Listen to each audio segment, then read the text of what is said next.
Do the audience build.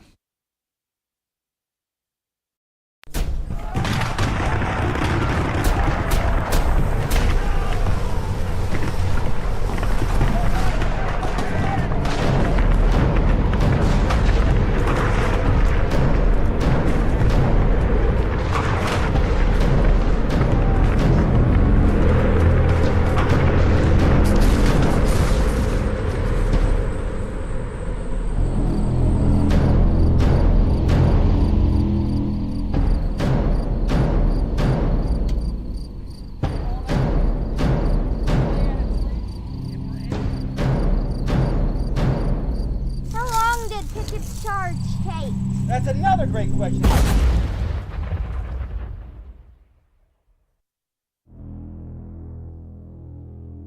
From the Gettysburg Museum of History Studios, high atop Baltimore Street, in a maximum security facility complete with central air, it's AG Today.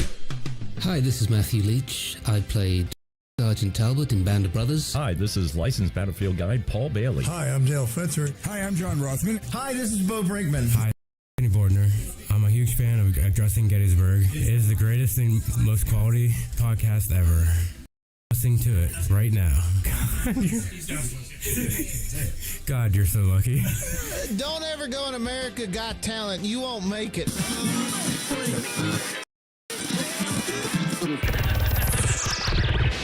Why?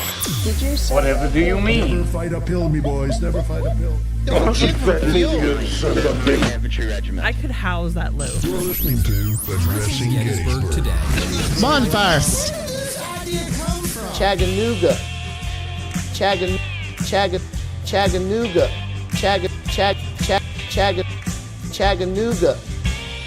I look it up.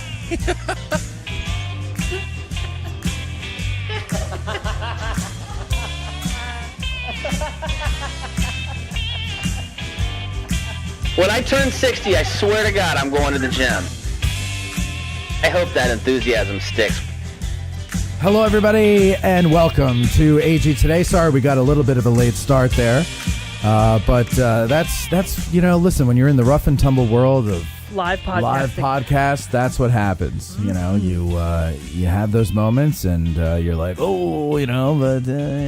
here we are. We're here, and we're all right. And nobody died. Not yet. Not yet. It is a hot day today. It is. Praise the Lord, Jeebus. It is a hot day. It was beautiful. You know what I did this morning? Well, I'll tell you what I did. I already told everybody, but I'm going to tell you again because I'm going to share with the audience. I started the carnivore diet on Monday. You didn't tell me. I told you just now. Okay. And okay, fine. Whatever. Started the carnivore diet on Monday.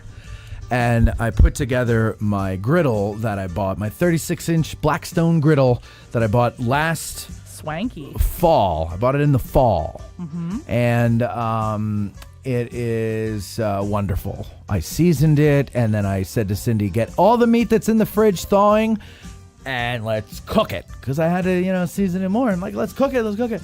And all you eat is meat on the carnivore diet. And good. Good. You know etymology. I do. And so I love it because I love to eat meat. And also what I love is I don't eat a lot anymore. Like, here's what I had today.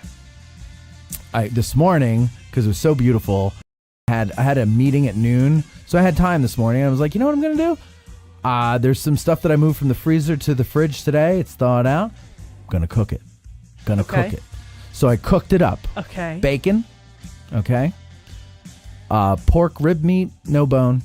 Thank you. And a steak. Okay. And that's what you ate today? This is what I cooked. Oh, I was going to say. What I ate was I cut off a little piece of the steak. Had that. Took one piece of rib meat. Had that. And a piece of bacon. That was my breakfast. Right?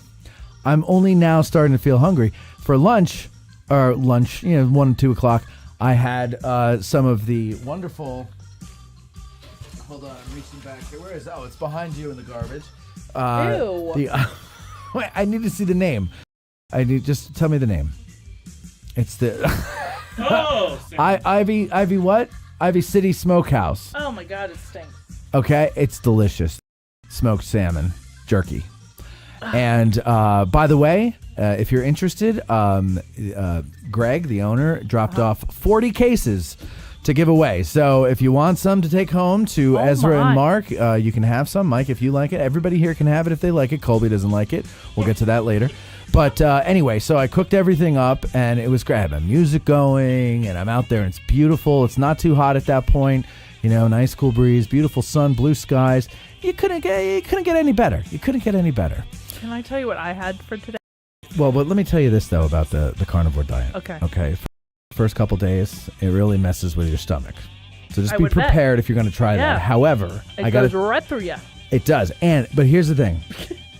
Well, it could either go right through you or it could stop you up. Unfortunately, I had the former, not the latter. Okay. And but then all of a sudden everything normalizes. Like today was the day, and I felt like kind of sick for the last 3 days, but now I feel like $1,000,000. I have energy. I always, my entire life, as soon as I got to a certain height, I guess, I would always skip steps going upstairs. Just because I don't want to take time going up the stairs. Yeah, you do. So I skip steps, right? Yeah. But in the last couple of years, I realize that I don't always do it anymore. One of the reasons why is I'm sluggish. I get tired too easily, and my knees hurt. But guess what I did today with no problem? Skip steps. And I hopped, skipped, and jumped all the way to work today. Didn't even drive my car. Wow. It's 4.5 miles right there. So look at that. Okay, a lot of energy. And my hair is growing back. Very slowly. And it's on my back. What did you eat today? I had a turkey and cheese and 2 sticks of gum. Gross. Oh, whoa. Now, how is it weird to chew the gum in the turkey sandwich at the same time? I didn't do it at the same time. I had a stick of gum. I chewed a stick of gum at breakfast time, and I had a sandwich, and then I chewed a stick of gum after my sandwich to freshen my breath. Wait, everybody be quiet. Listen. It's not me. Somebody has their phone. It is not on. me. Somebody has their phone. You've got Bluey on or something. Yeah. You didn't even have this show on. I didn't. It was a commercial. Oh, okay. Didn't even. I'm watching Bluey while we're doing the podcast. A lot of stuff to talk about here. And so I want to kind of go through things quickly because some of these things will pay off in a week or two. Number one, I got to tell you, Cindy was in a movie this Sunday.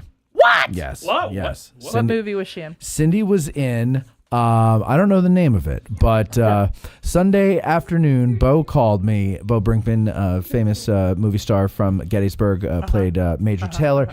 He called me and he said, hey, man, I need a favor. And I said, what's up? And he told me, and I said, Yes, sir. and I was right there. No, so I said, what's going on? He goes, so this is the last week of class. The kids have their film that we've been working on all semester due on Friday. And there's one kid, it was supposed to shoot tonight, and his whole crew flaked on him. Can you come and help? And I said, sure. And I'll bring Cindy too. And Cindy, why don't you get near that microphone there? And so I Please tell me it was a horror movie. Well, it's no. Grab the mics and bring it up to you. You gotta talk into it. There, we gotta hear you. There you go. So it's like I don't know what. First of all, there's an assassin. It's like superhero sci-fi crime. You a superhero? Thing. No. Even better. She's the villain's henchman. Oh no, I'm minion number 1. A minion number 1. Yeah. If we want to get this right. Were you in heels and leather pants? Oh no, I was in a lovely polyester, hot as hell top. With a hood. Yeah, with a hood. That had some type of weird snake insignia on the chest area. She looked really cute. But, oh, yeah, cute. I thought it was adorable. Adorable. Yeah, absolutely it was. Adorable. It was cute. But I'm operating the camera, right? And the kid is the director, but he's He's a kid. He's a kid, and so he's dressed in this costume that he made, right? Which is actually pretty cool. It's all black, kind of like tight ninja thing. Picture a motocross. Right, but it has extra elbow pads. Wrist, what do you call this? Forearm pads, and then it has shoulder pads, chest pads, wrist, lights on his wrist, and he has a samurai sword that lights up, in a sheath across his back. Did he right? tell you it was called a sheath? Yeah. And he's got a helmet with tubes coming out of it. Kind of looks like Predator, right? Yeah. Okay. Actually, I was kind of impressed by that. I was like, that's pretty cool. The costume was definitely, but he did a great job with it. Yeah. He wears it every day, by the way. He does. So normal wear. we go to the attic on campus. Are you familiar with the attic? No. Okay. So if you ever go like way back in the back of campus, like towards Sheeds' Woods and Where all horror films are shot? where horror films are shot. Okay.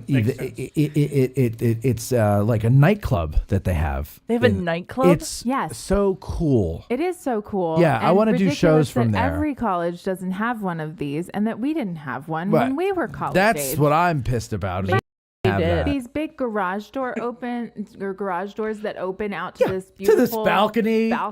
Right. And it's a bar, and That's what the $80,000 tuition's for. Yeah. Oh yeah, leather couches. There's a stage. There's big screen lighting. TVs all over the wall. It was amazing. Amazing. Can anybody go there? Probably not. No, I think it's just the college. No, but I'm going to look into renting it out to do a show from there because there's a bar. Like you could bring a keg and So anyway, this would be the only time in my life I'm cool enough to go into a place like that. So we're in there. I'm operating the camera.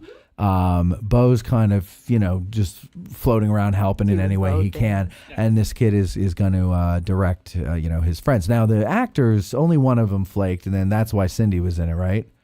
Yeah. Yeah. So Cindy's in it. What's your line? Well, I had two. You had 2 lines. Go ahead. What's it? And wait, hold on. Let me get to my bleep button for the second one. Yeah. The first one was something like, "No, sir, we've searched for a week and there's no sign of him," or something like that. Right. I'm not getting it right. And then the second one was, if you'd use your brains, we'd have found him by now. Yeah. So, but it was really cool because the way we lit it was pretty neat. Like, and I thought it was really fun. But I realized how much I love doing that. Like, it is so much fun to do that whole thing. But it was funny because, I forgot that. So it was like I was helping out and I had a guy who's a professional filmmaker his whole life, there kind of got my back. And I'm doing what the director of photography does, essentially, right? But also a little bit of what the director does. And then there's this one point where we're getting this shot. And I'm like, oh, that looks good. I'm like, all right, I'm telling the kid in the shot, I'm like, okay, just try it like this now, And then it was different from what the director originally told him. And he goes, no, I don't want him to do that. I go, no, it's okay. And so then so the kid does it. I'm like, okay, now do it like this. And then I hear the kid in the back behind me go, gee, I thought I was the director. And I said, you are the director, but this is how it works. The director of photography gets a good shot. But, and I said, and you don't have to use any of this. Like I kept giving him options. So he had different ways to go, but he didn't grasp that.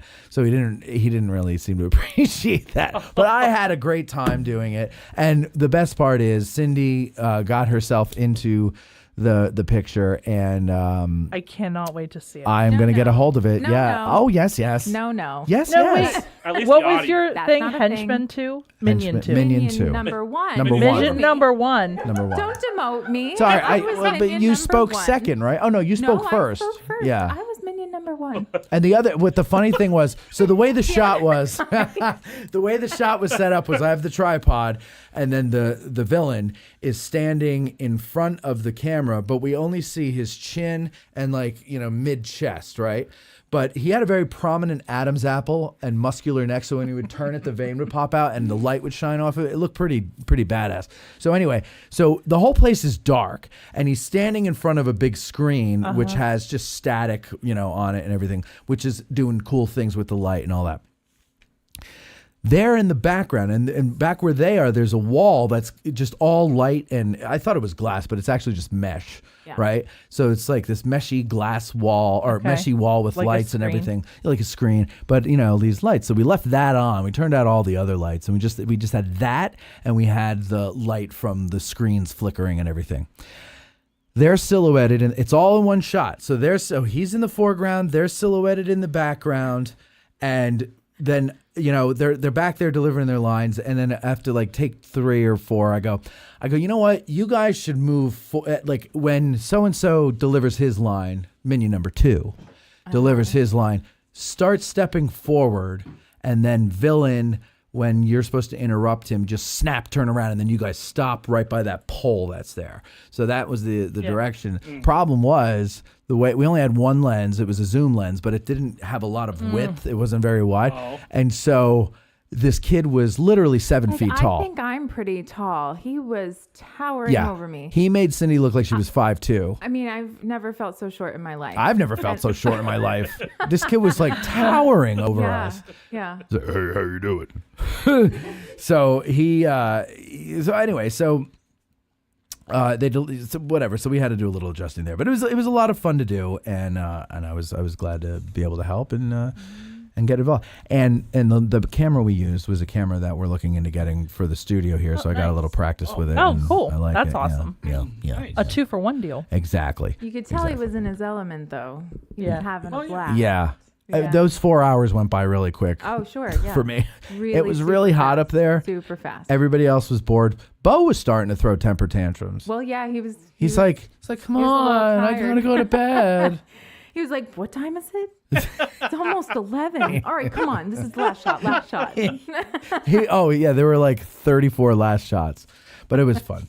All right, so we will of course play that on the show. My God, yes, once Eddie gets it to me, so everybody can see Cindy's theatrical debut. Can we do like a cut take where we go outside and we have a red that she can walk down and wave, and then we cut to us in here debuting the film?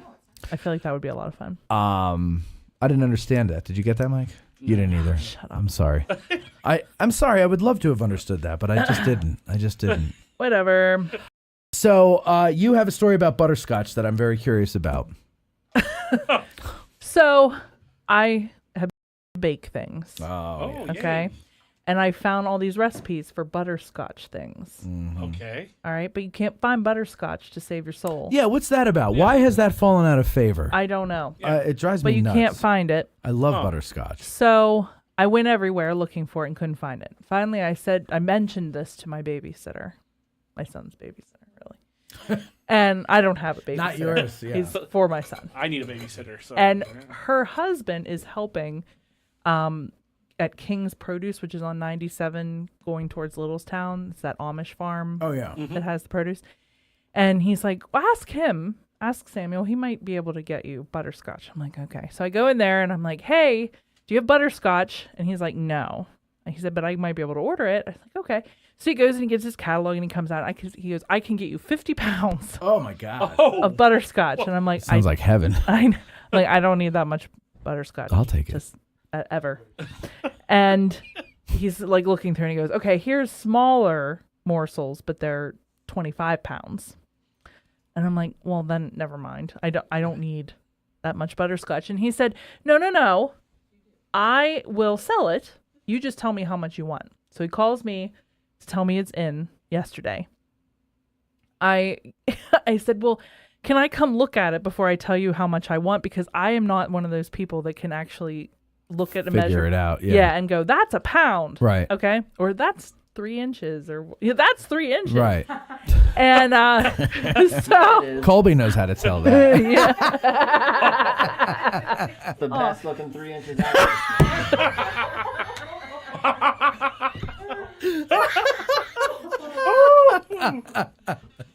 Oh, that's funny. So that's funny. I go, Call me, baby. What the hell you talking about?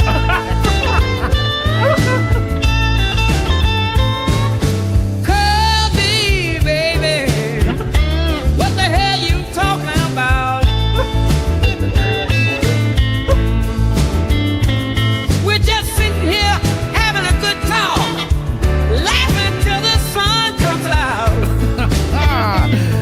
Me Baby. Call Me Baby by the Walk Tallers. Is that 3-inch blues? Is that what that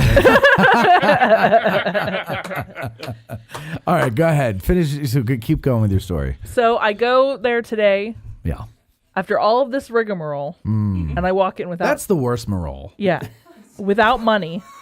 So I can't buy it. I thought Rick Ross. But I go in and I say, here, okay, this is how much I want. It ended up being 5 pounds of butterscotch. It's this much. And is it like solid or is it? No, it's in like little morsels. Oh, okay, like chips. All right. Okay, Wait, here's morsels. Now you lost me on that. It's like little chocolate like chips, chocolate but chip size made out things. of Okay. Yeah. Okay. butterscotch. That sounds fantastic. Yeah. Just grab a handful. I love that. Well, that's a lot. Yeah. Butterscotch, but there's still Says you. 19 pounds of it there sitting. So ultimately what I'm doing right now is sending out a plea to anybody who needs butterscotch to go into King's Produce on 97 and please buy half a pound. Oh, that's all I nice. ask. Just to help them out. Just to Very help them out nice, because 'cause they you spent feel all bad. that money to And get who me. needs that much butterscotch? Yeah. Yeah. To get me 5 pounds of butterscotch. Yeah. And I bought 5 pounds because I don't need 5 pounds. It's so bad. So I'm going to have butterscotch till The cows come home. Yeah. Till the Scotch cows. So come please just go. Somebody buy. What were some you butterscotch. making with the butterscotch? I'm making cookies. For Christmas. No, Oh. for the Christmas hell is of You it. gonna bring alive. some in for us? Yeah. Oh yeah. You better. Have you ever had a butterscotch muffin? No, but I would. I would. Yeah, absolutely. So good. I with love butterscotch, it's and I crumble don't. top Yeah. with butterscotch. Crumble really? top.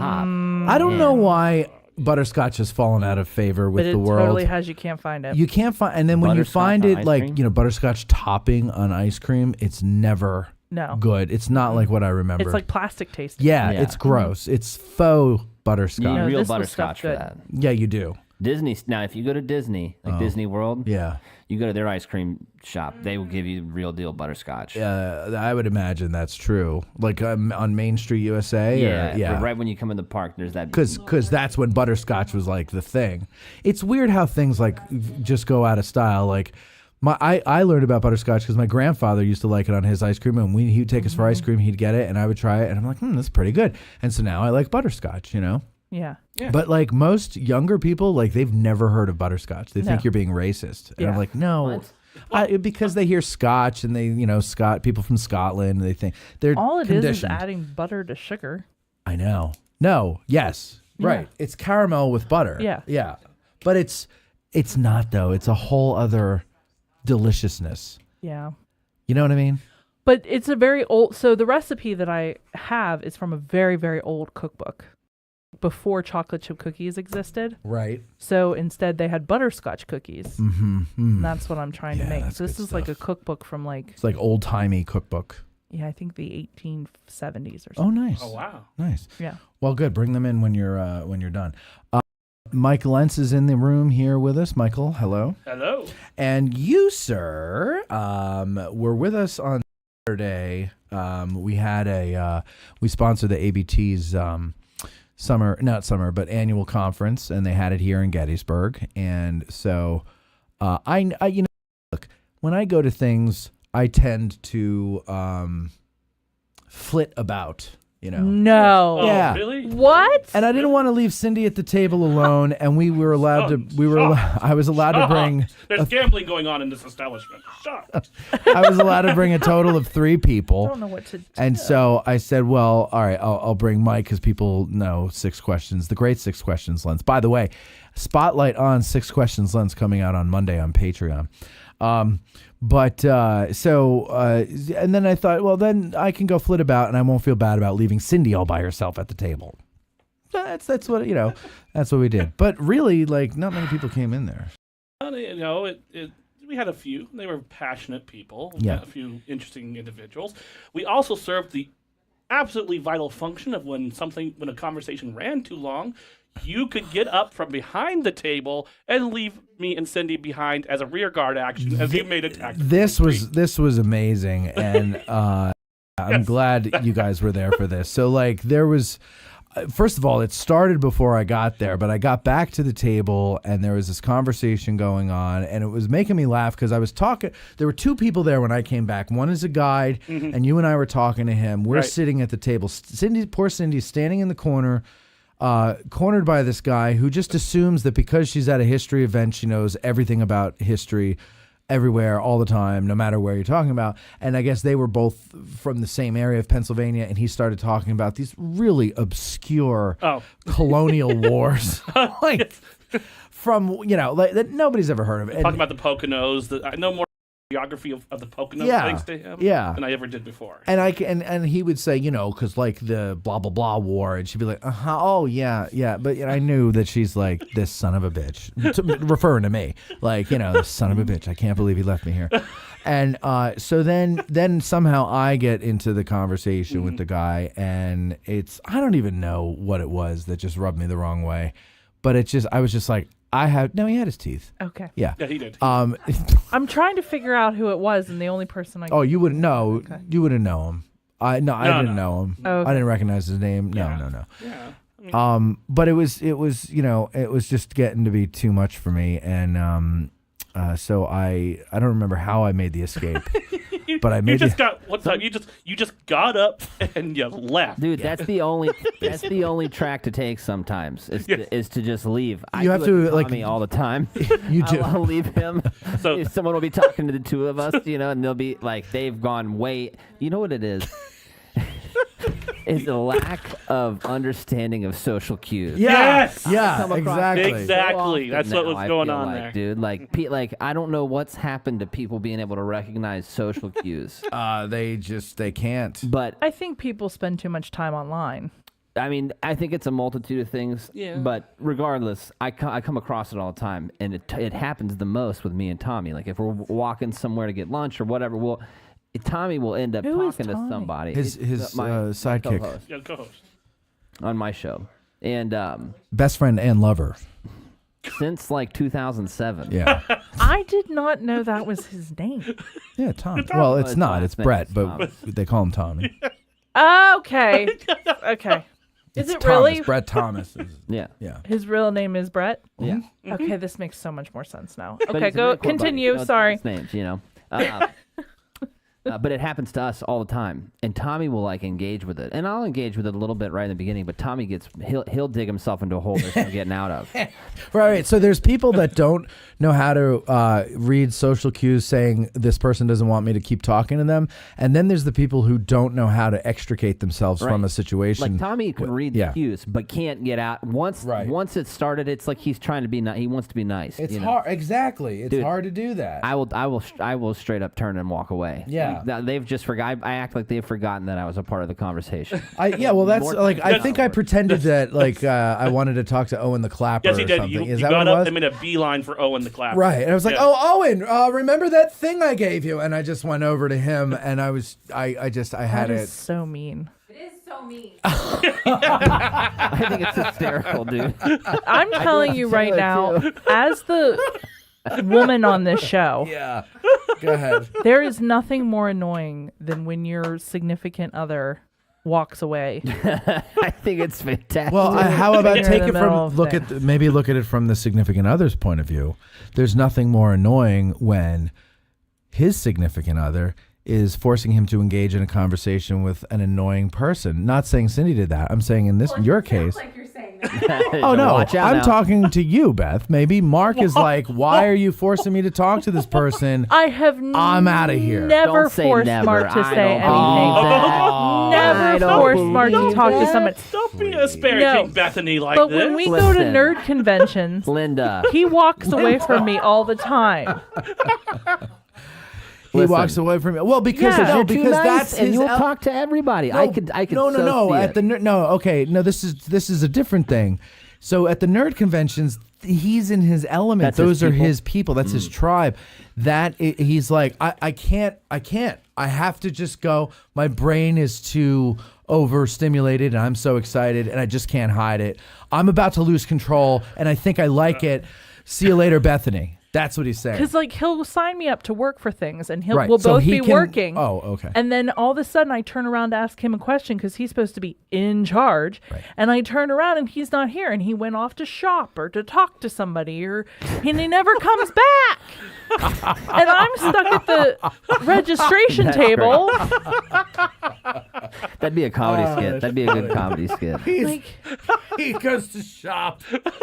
How the tables have turned. Yeah.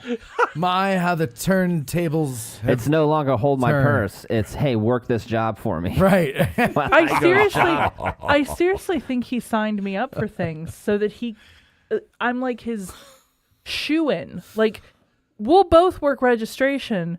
Really, it's just Bethany working so that I can leave and go do stuff. Somebody told me after last week's show, played the wonderful music of the Walk Tallers that Colby hasn't heard them yet. No, he who's the hasn't. Walk Tallers. Well, it's a band, a collective from Pittsburgh that has sent in some songs, and you missed the unveiling of them. So this time you're going to hear them as they organically appear during the show. It might be weeks before you hear them all. Okay. Yeah.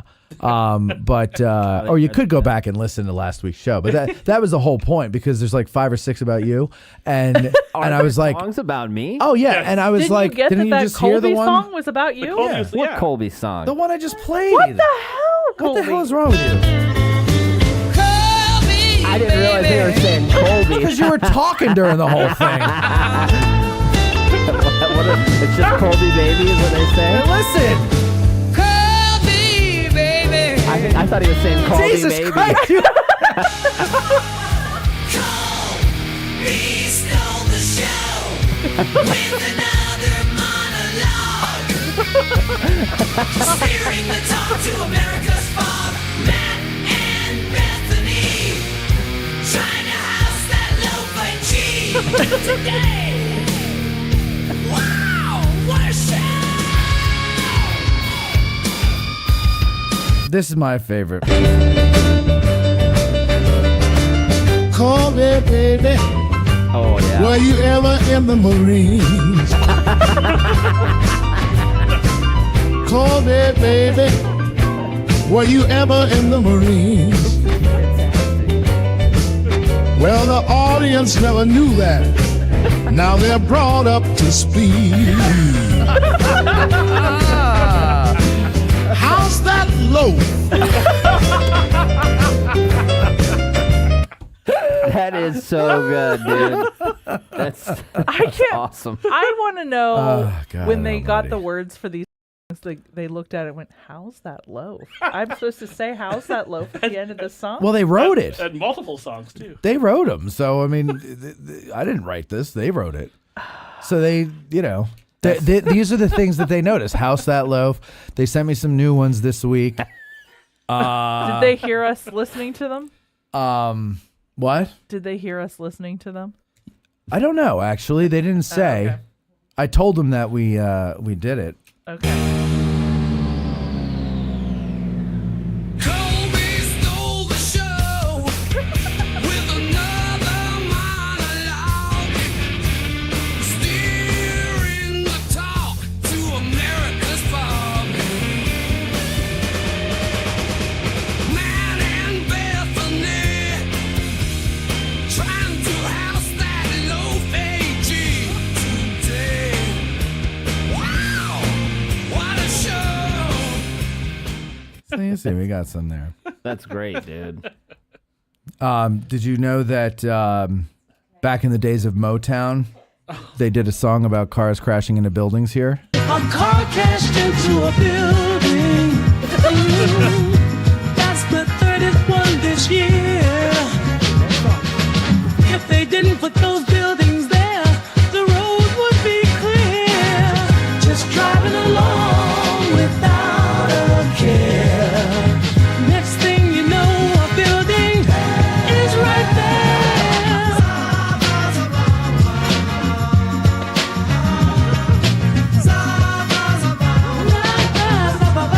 Dude, So that part right there, that last part there, there's another thing they noticed is this. Zabawa? So the end of the song is Zaba Zabawa.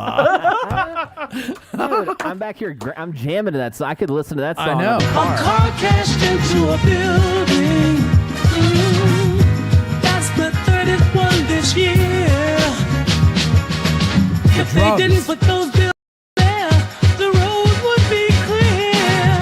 Just driving along without a care. Next thing you know, a building is right there.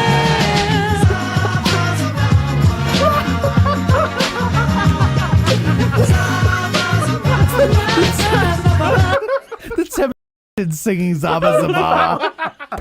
How freaking awesome is that? Oh boy, oh boy, oh boy. And then there's this one.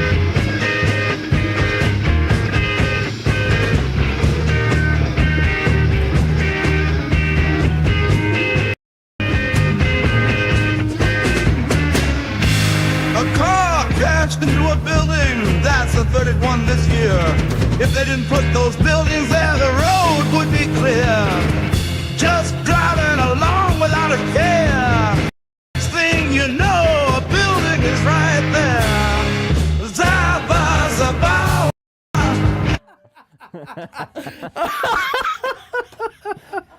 And they just like they just bail out Zaba Zabawa and then boom, done. They even wrote one about our buddy Grant. Oh, really? Oh my God, I can't wait. All right, let's go. I haven't seen him. Oh, there he is. I almost feel like we should wait until he calls in and then And play it. Oh, no, play it now. Grant sits alone in his basement office. Dude, I'm digging it. Watching a dress in Gettysburg. He picks up the phone, hears a dial tone. Dials and gets down to his work. Tra la la la la. Son of Matt. Tra la la la la. Calls him bald and fat. Tra la la la la. He tries to make Matt cry, but he never wins, 'cause Matt's an awesome guy. Woo! I like that one. they did two versions of that. Oh, geez. Grant sits alone in his basement office, watching a dress in Gettysburg. He picks up the phone, hears the dial tone, dials and gets down to his work. Tee-la-la, Grant makes fun of Matt. Tra-la-la-la-la, calls him bald and fat. Tee-la-la, he tries to make Matt cry, but he never wins, 'cause Matt's an awesome guy. Matt's an awesome guy. So anyway, yeah, that's it. They're pretty cool though, right, Kolb? Dude, they're super impressive and a lot of fun. That was hysterical, man. Yeah, it was pretty good, and it's rather flattering that the one that gets me is was Colby ever actually in the Marine Corps? That dude, were you ever in the Marines? Yeah, they hit it on the nose. Well, and it's such a beautiful blues. The guy, I mean, where is it here? It's this one here. Jerry Lee Lewis, you know. Call me, baby. Were you ever in the Marines? Call me, baby. Were you ever in the Marines? Well, the audience never knew that. Now they're brought up to speed. How's that low? We'll be right back. Someone most likely has to pee, so we'll be right back.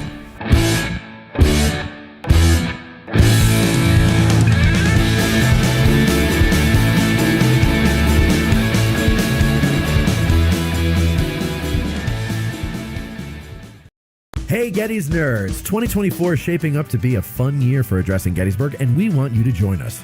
Our Get Out of the Car tours, put together and led by licensed battlefield guide Louis Trott, kick off in April and will be available at a later date for the first time ever on our YouTube channel. Speaking of our YouTube channel, Gettysburg National Military Park's Winter Lecture Series is available exclusively over there from January through March. So be sure to subscribe and click the notification bell so you don't miss a single one. We have much more in the works, so be sure to follow us on Facebook, Instagram, YouTube, and now for free on Patreon.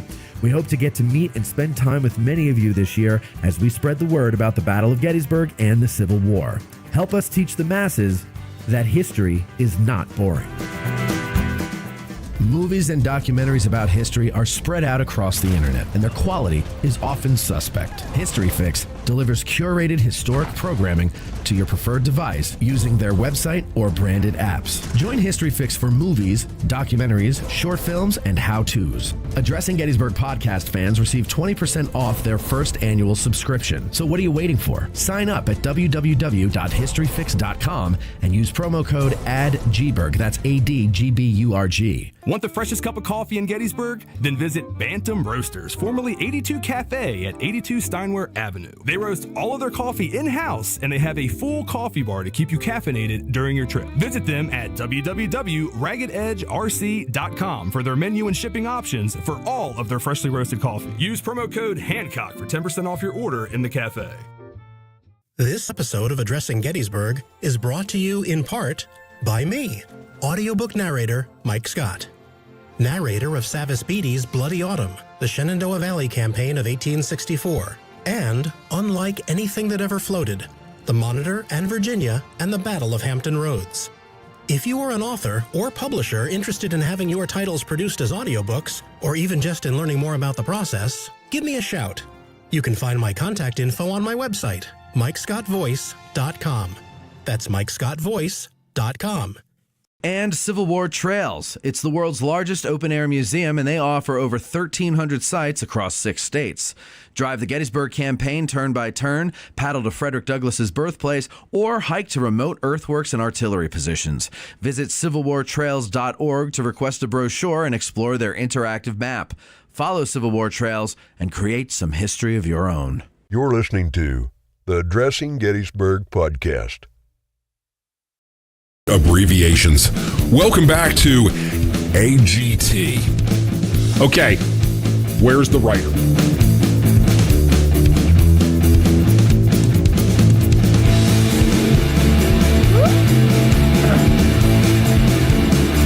You know her as the sidewalk conditions reporter for AG News, but she does many other things. Her actual paying job is working for the foundation. She's a Gettysburg Foundation Leadership Program Specialist. She's attended Northampton Community College and University of Pittsburgh. We'll get into why it says attended and not graduate of. Worked in hotel management in Lehigh Valley.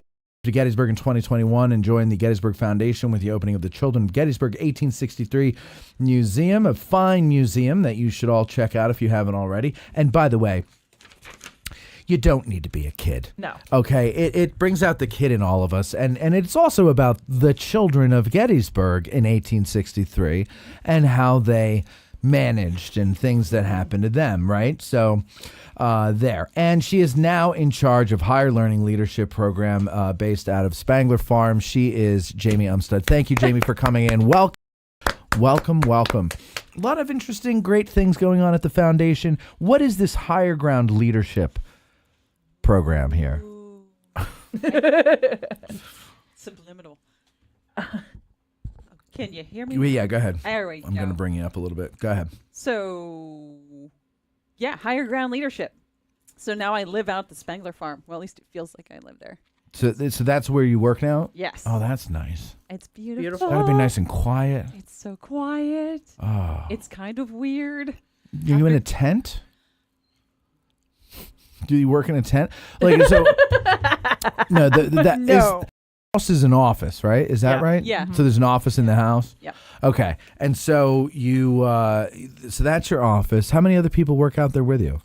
Well, we've got actually the real person who's in charge of the leadership program because that ain't me. Oh. He keeps telling me it's me, but it's not me. Okay. It's Britt Eisenberg. Britt Eisenberg's in charge. Okay. And so it's you and Britt out there? Me, Britt, Billy Griffith. Also a guide. And Paul Okay, I don't know Smanik. him. Okay. Paul, I know. Mm-hmm. Okay, so and so it's this small crew out there. You're working out in this beautiful farm, and again, folks, if you haven't been out to the Spangler Farm, when you come, you've got to, if they're offering, it's not always open, correct? You can't just go out there. They have summer hours, and we also have 2 different family weekends that are coming up. Okay, so it's definitely worth going out there though, because it's beautiful. It is. Really, it's just a beautiful place. So okay, so then you, what is the leadership program though? What do you do? Well, since I am actually the only woman who's out there, I did bring queenly crown. The obstacle is, what does it say? Is the way. Is the way. And that's the slogan of the leadership program? It's Marcus Aurelius. Of course it is. Yeah, but that's not going to fit with the thing. I don't know if that's going to go over well with American audiences these days. Marcus Aurelius is amazing. I think he is too. I have his book on my thing. So what we do is we actually make you think about things, and this is not going to work. No. Dang it. Just pull that mic closer to your mouth too. Anyway, it makes you, there you go. Look at what we do is, anyway, we have corporate clients. So our corporate clients will call us up and say, hey, we have a bunch of CEOs and higher management VPs that need to come out and do some leadership training. Mm-hmm. Say the government, they have to do a set amount of hours of leadership training a year, which is why we try to take advantage of that as best as we can. But what we do out there is we'll bring these groups in, and we've had groups as small as 2 up to 99. And they'll come out and we take them around the battlefield. We give them about 5 minutes of history and about, I'd say 10% history, 90% talking and discussion of all the different leadership stories that can be going on. Yeah. So, and that's got to be pretty lucrative for the foundation too, because those programs are not cheap. They're not. So that's great. So that's a good way to raise money. Yeah. But it's a whole different way of looking at the battlefield too. I've been out there 8,627,000 times. That's 3 more than me. Yeah, right. Yeah. And I went out on a leadership tour, and it is I've heard these stories 700 million times, and I found myself going, oh, I never thought about it that way. Yeah. Okay. Because you start to see yourself in those decisions that the leaders made. So your own corporate environment, wherever you may work, you start to see, oh, you're the Sickles of this relationship, aren't you? Or you're the Reynolds of this relationship. Right. And and what was good, what was bad about their decisions. It's fascinating. Yeah. Though I told you a couple of weeks ago, maybe a month ago by now, I went on a staff ride with Rob Abbott. Oh, and fantastic. Yeah. Yeah, he's he's beautiful at what he does. He is beautiful.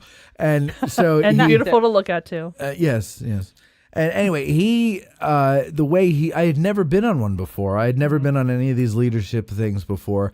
And it was, I was bummed that I had to leave early because it was so fascinating. Yeah. And you're right. That's all he did was put you in and it wasn't it wasn't necessarily like he's telling you the story of the battle in narrative form and everything like that. It's just one spot to the next. Yep. Here's what happened here. What would you do? Yeah. Here's the situation. Here's what they have to deal with. Here's the command structure, blah, blah, blah, blah, blah. Yeah. And then these guys got to come up with something. I just thought it was so fascinating to listen to military guys talking. And I remember we were up on Barlow's Knoll and he was talking about bad leaders. And so he went around to everybody asking, tell me about a bad leader you had. And they're all, well, I had a sergeant who was, my captain was blah, blah, blah, all this. And actually, he's asked me too. Because, And he said, and I said, Bethany. And he's like, but I thought it's your show. And he said, and I said, yeah, but that's how strong a personality Bethany is she ends up leading the show. I'm leading me. She's such a wench. Yeah. But no, I'm not going to say who I named, but because I was thinking of somebody, I'm like, yeah, there are some bad ones out there. But isn't it fascinating? It does not matter what organization you're a part of, military, non-military, corporate, grassroots organization, does not matter. Yeah, these stories translate no matter what you're doing. And one of my favorite bits of doing this is bringing in people like the Children's Museum, for example. We bring in kids and we introduce them to the Civil War on their terms, which is great. And then they leave, and we have a couple, a lot of them leave and they go, "This was great," even though they don't think we can hear them. But, but in this situation, we have these corporate CEOs, these guys who barely leave their offices. They probably don't ever go outside of their wheelhouse to get the technical verbiage. We're going to start talking about t-shirt size soon. But they wouldn't be interested in some of this stuff. And normally. Right. But we're building that bridge for them to actually start to see this and how it can be useful knowledge for them. Whereas they just look at it and go, "Oh, it's just history, whatever. That's the past." But when they leave, they've got a whole interest in here, and then they start asking us what books they can get. That's the beauty of doing something like that, because it's you're luring them in with one thing, but you're really giving them something else, and you're hopefully creating a number of Gettys nerds by doing it. Yeah. And they're going to really get into this. And I it's true. I've seen it with Getty's Bike when I ran that, and these people, they just want to take a bike tour and do something to tire out the kids so that they fall asleep early when they get to the hotel. Yep. And then they come back and they're just like, "Where do I get books? Like, what book do I get? This is so amazing." Yeah, like no joke. We send out a pre-program survey that we send out to them, and they can fill out on it's not even an extensive survey. It's just like, kind of people do you manage? How many people do you manage? Right. What's your interest? What do you think is your biggest hurdle that you need to actually learn about or need to work and to get over as a person and as a company? And then one of the very last questions is, what is your interest in the American Civil War? And it's like literally 0 to 4. And we've had people put 0. Yeah, I believe it. And then 10 times, those are usually the people who are just like, "I never thought of it that way." Yeah. Well, I know people who work up in high corporate structure, and one of them was telling me, I won't name who unless she wants to come on the microphone. But they're told, do a leadership, do some kind of team building thing, whatever. And so a lot of them, I'm sure, are just told that by someone. They don't care what it is. They Google something, they go, "That's interesting. Let's try that." Yeah. So that's probably the people that have no interest in the Civil War, and they're just like, "Yeah, let's try this." But that's great. Yeah. That's great because you least expect it. It's the old Gettysburg wallop, It's just like, "Oh, you're not, you're looking that way, and I'm going to whack you in the back of the head with a little Gettysburg, and you're going to love it." Well, I mean, that's what the battle together for. In 1885, it was designed to be a classroom. Outdoor classroom. Yeah. So what we're doing, instead of actually doing just military staff rides, we're taking these corporate clients out there to actually go, "This place has meaning," and it's not just that. And I mean, it can be something as simple as just the first stop where we start talking about Pettigrew, bringing information to Heath. Yeah. And him saying, whatever, you just don't know what you're talking about. And then him taking it, elevating it to AP Hill, and him saying, you were out of the game for too long. You probably don't know what you're talking about either. And just piecing it together of, okay, well, who's from Virginia? Where are you from? Okay, the Carolinas. Right. Whatever, Right. buddy. And talking about cliques, talking about, hey, where did you go to school? Why does that make a difference? It always does. Yeah, it does, and it's ridiculous. It's funny because, and like you were saying before, it doesn't matter what field you're in. There are people in leadership positions who just do not deserve to be in leadership positions, but they're there. And you have to listen to them. Yes. Colby, you were in the Marines. And now the audience knows. What was it like? Like when you had, it's life and death there. Well, so when you have an officer who's telling you to do something and it's not what needs to be done, what do you do? What do you do? How do you handle that? So I was actually really fortunate because on by far my worst deployment, as far as kinetic and being engaged in very very daily dangerous things, I I didn't have bad leadership. I had really, really good leadership. Okay, good. But I have had bad leadership outside of that experience, right? I had a company commander that was just unbelievable to see. And then there's been a few like new lieutenants that they call them butter bars because they got the gold. Oh yeah, second lieutenants. But sometimes you'll get some new second lieutenants that come in just in the completely wrong mentality, right, for the job that they're getting ready to do. And they can end up being bad leaders. But dude, I mean, listen, at the end of the day, it is the military, and if they're if an officer is telling you to do something, you do it. But the one positive to that dynamic is really the person that runs like the platoon is the platoon sergeant. Right. He's the most senior enlisted guy in the platoon. He's usually like a staff sergeant or a gunnery sergeant, and a lot of the times they shield you from the dumbest of the decisions, or the worst of the decisions. They kind of act as like a buffer and a deterrent against that kind of stuff. So like what? They'll like modify the order or something? So the dynamic between the two, like a platoon commander and a platoon sergeant. Usually a platoon commander is a brand new lieutenant. Unless it's a weapons platoon, then there'll be a more experienced lieutenant, but that's an offshoot. So typically they're brand new to the job and to doing this for real. So their job is they're in command of the platoon, but the guy that's getting the job done, right? Like actually, we'll break it down this way: the strategical and the tactical level, right? The lieutenant is in charge of the strategic decisions. I need this to be done. We need to move this to this location, whatever the case is. The platoon sergeant is in charge of tactical decisions, right? So how the job gets done. Right. Typically, right? And he also advises the lieutenant on, okay, this is how you would do this typically, and we should do it this way, because they're the most experienced person in the platoon, right? So they've seen and done everything, and that is generally the dynamic between the two. So when you get a bad platoon commander, for instance, that platoon sergeant, if you have a good platoon, you can have a bad platoon sergeant too, and be out of luck. But typically there's things that work against that. And listen, man. Combat, when you're in real combat, it's a merit-based society. Right? Oh yeah. Because when these guys that have been in leadership positions get into it for real, and it becomes very evident at all levels of that chain of command that this dude is not good at what he's doing, they'll be gone, and whoever is showing themselves to be good at that job will take over. So.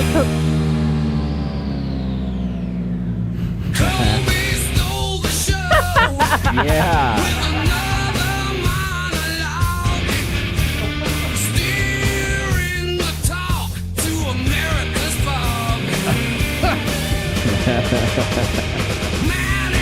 All right, that's enough of that. All right, so but who doesn't hear what he was saying though? Yeah. In all seriousness, hear what he was saying and say, I've never been in the service, but I know somebody I like had that. an experience at work like that, or my boss is like that, or my boss's boss is like that. Well, my question is, Colby, Yeah. have you ever had a problem where you had somebody who was a kind of a higher caliber, higher rank who actually stepped in and started taking control of a lower field? Somebody below who was like... Like you mean like What? someone under my command? Like they tried to take over part of my command? Yes. No. The Marine Corps, honestly, that's one thing people respect highly, in at least in the infantry. In the Marine Corps, they have a saying called billet before rank.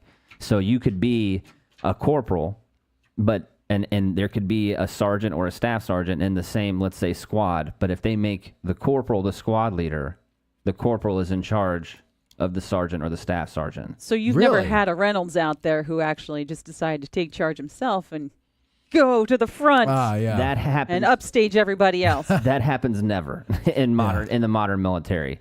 I mean, listen, if we were A guy like Reynolds is never that close to the front, right? if we were in a conventional war and Well, like nowadays. something like Ukraine, I mean, maybe things like that would happen more often. You think about a big conventional assault now, that maybe that would happen. But the kind of fighting I was doing was a squads. Well, then we start talking about succession planning. Everybody's got to know everybody's. Yeah. Yeah. There's lots of things to talk about. So we That's can keep an him going issue. all day. So how long, if someone signs up for this, how long is it? Is it just a day or a It could weekend? be whatever you want. Really? And actually, one of the coolest things about this job, and I didn't actually expect this, is business people don't want to work on the weekends. So these are almost exclusively Monday through Friday gigs that these people come in for. That makes sense. So it's kind of cool that way. So she now has weekends off. It's amazing. So then I spend all that time volunteering with the foundation, doing a muster, and this week I'm doing the heritage hike. Oh yeah, gonna hike 15 miles. Good for you. It's more than 15. That's a lot. But it's gonna be great. But because Aaron and I are too lazy to do it and too broken. But I think one of the things about the leadership tour that we do not tout enough, tout away, is that everybody that is in that group, right? Jaimee, Britt, Billy, they're all very enthusiastic and very passionate about what they're doing. So 9 times out of 10, when somebody comes in and they're like, oh my God, my boss made me do this and I'm so not in the mood. By the time it's all said and done, they're loving it because their attitude, you can't help but not be excited about what they're excited about. Oh, that's so nice. The one leadership tour I did at the very, very beginning of this whole thing, I went out and there was this group from the city and they were coming in and I mentioned, I happened to be the bus person, the schlepper. And I said, schlepper, is that the official title? Yeah. Oh, yeah. And wait, Wrangler. Yeah. People wrangler. And I said, just so you know, we do have bug spray when you get off the bus. You call them bugs? There's ticks. Oh, actual bugs. Okay, yeah. Sorry. And so when this one woman from the city, I mean, she showed up to a leadership tour on the battlefield in heels. Yeah. And she gets off the bus and she's like, bugs? Like, oh my God, I didn't know there would be bugs. And oh my God. And she starts spraying herself with bug spray. So I leave her because I don't want to asphyxiate. And I come back. And I slid on the grass. That's how much bug spray she sprayed because the grass was wet. And I was like, oh my God. Really? Yes, Really? yes. Oh my God. So like what I guess what I'm trying to say is you have all different groups of people. This is not your normal group of humans. Right. And so like when I go out on a membership it's not your tour, normal Gettysburg crowd. Yeah. Yeah.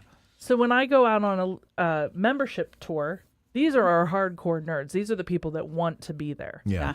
Leadership, not as much, but by the time it ends, they're right there with you. It's fantastic. And it is.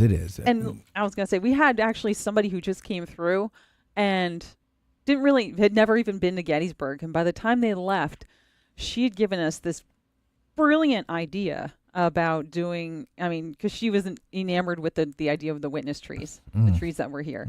And so she was like, well, what do you mean they don't do anything with them? She was like, oh, no, we got to figure something out. And so she was like, what if we do an adopted witness tree program?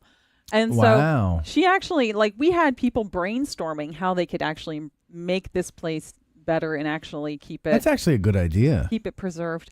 Would the park allow that? Well, a lot of them aren't on the park. Yeah. That's true. We have one out at Spangler Farm. Okay. But people are going to want to do park ones, though. Not necessarily. I mean, let's be real. Yeah. Listen. We'll see. Listen, Linda. Colby. Linda. What is Linda? No. What is that? You've never seen that? You guys No. laugh. All right. I see. I have validation back here. Okay. Whatever. That's not helpful to you. Okay, yeah. Smell you later. Also, I do want to point out that one of the things that's so good about Jaimee entering into the leadership program is that it was two younger guys. And I said to them when they were talking about, they posted this position and Jaimee said she was going to apply for it. And I was talking to Britt and Billy and I said, listen, I'm devastated because I love working with her. But you guys, I'm just telling you, you better get your shit in gear because she will not let you be. You're tough, James? Apparently. Not tough. What she is she does stuff without you having to ask. She's very much a go-getter. Oh, okay. So, you have to up your game so you don't look like a schlub. So she doesn't do it instead of you. Or that it just doesn't make you look like you're an inept, Incompetent. horrible human. Right. So that just makes me sound terrible. No. I will come in and I will absorb you. and No. No as one's a, absorbing. As a person who managed you, you were you reported directly to me. It was fantastic. It was fantastic. I could not ask for a better human to report to me because I never had to worry. I just knew that it was going to get done, and I didn't have to She's say competent. anything. She's fantastic. Well, that's good. And I told Britt and Billy, I said, you better be prepared because she's going to come in and she's going to revolutionize everything. Did you you're doing. apply for president of the foundation? I've applied for competency, apparently. This is Well, so yeah, nice. you should apply.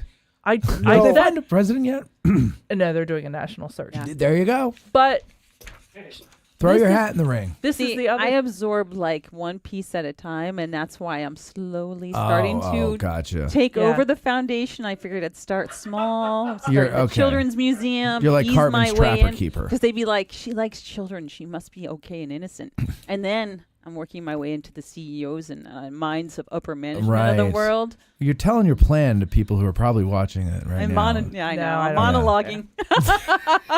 But Jaimee stole the show with another monologue. She also figured me feeds- out. She also feeds all of us, as she did when she brought us these Yes, she today. brought Turkey Hill lemonade for Stonewall Jackson Day.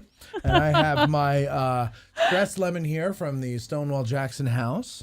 That was a Christmas gift from Debbie. I was telling Jamie that the lemonade is probably what Stonewall Jackson saw across the river and under the shade of the tree. You know? Oh, yeah. Not too sweet. It's probably what he saw. He's like, hey, let's go over there and get a sip of that. Yeah. He's dying of thirst and dying. I forget this pneumonia legit thing. dying. Yeah. But And you get thirsty when you die. yeah. And I bet So I've lemonade been told. looked dang delicious. That's dude. I will say this though, we don't work together anymore. Jamie and I, like, we work together, but we're not in the same Right. department. You refuse to work together. And she said yesterday. No, was that today? Was that yesterday? Yesterday and today. That Oh my she God. misses me. Oh my God. Ha! I went over there Isn't that nice? to drop some things off and pick some things up yesterday over at the Rough House, and oh my God, did I need them. Yeah. Did you like working over there at the Children's Museum? I did. Yeah. Very much. Yeah. And really, I would still be there, but I went on, like Bethany did, I went on a leadership tour about 2 years ago, and it blew my mind. Yeah. It really, truly did. And I went, if I can ever help out over there, I'm going to find a way to do that. Right. And then as soon as I saw a job opening pop up for it, I was like, heck yeah, I'm on that. Yeah. It's got to be really because like you get your own little education while working. Yeah. That's kind of that Yeah. doesn't come in a paycheck, but it's a nice perk. But I prefer jobs that I can actually learn while I'm being paid. Yeah. So in that aspect, Yeah. this checked all the marks. Yeah, and the leadership stuff is really such a cool way to do it. And so, if you have, ladies and gentlemen, in the audience, if you've got a business and you want to get your team all working together and stuff like that, especially if you're a Gettys nerd, because like if you're a Gettys nerd and you own a business and you need to get your team like all in shape and stuff, but you can here's the thing.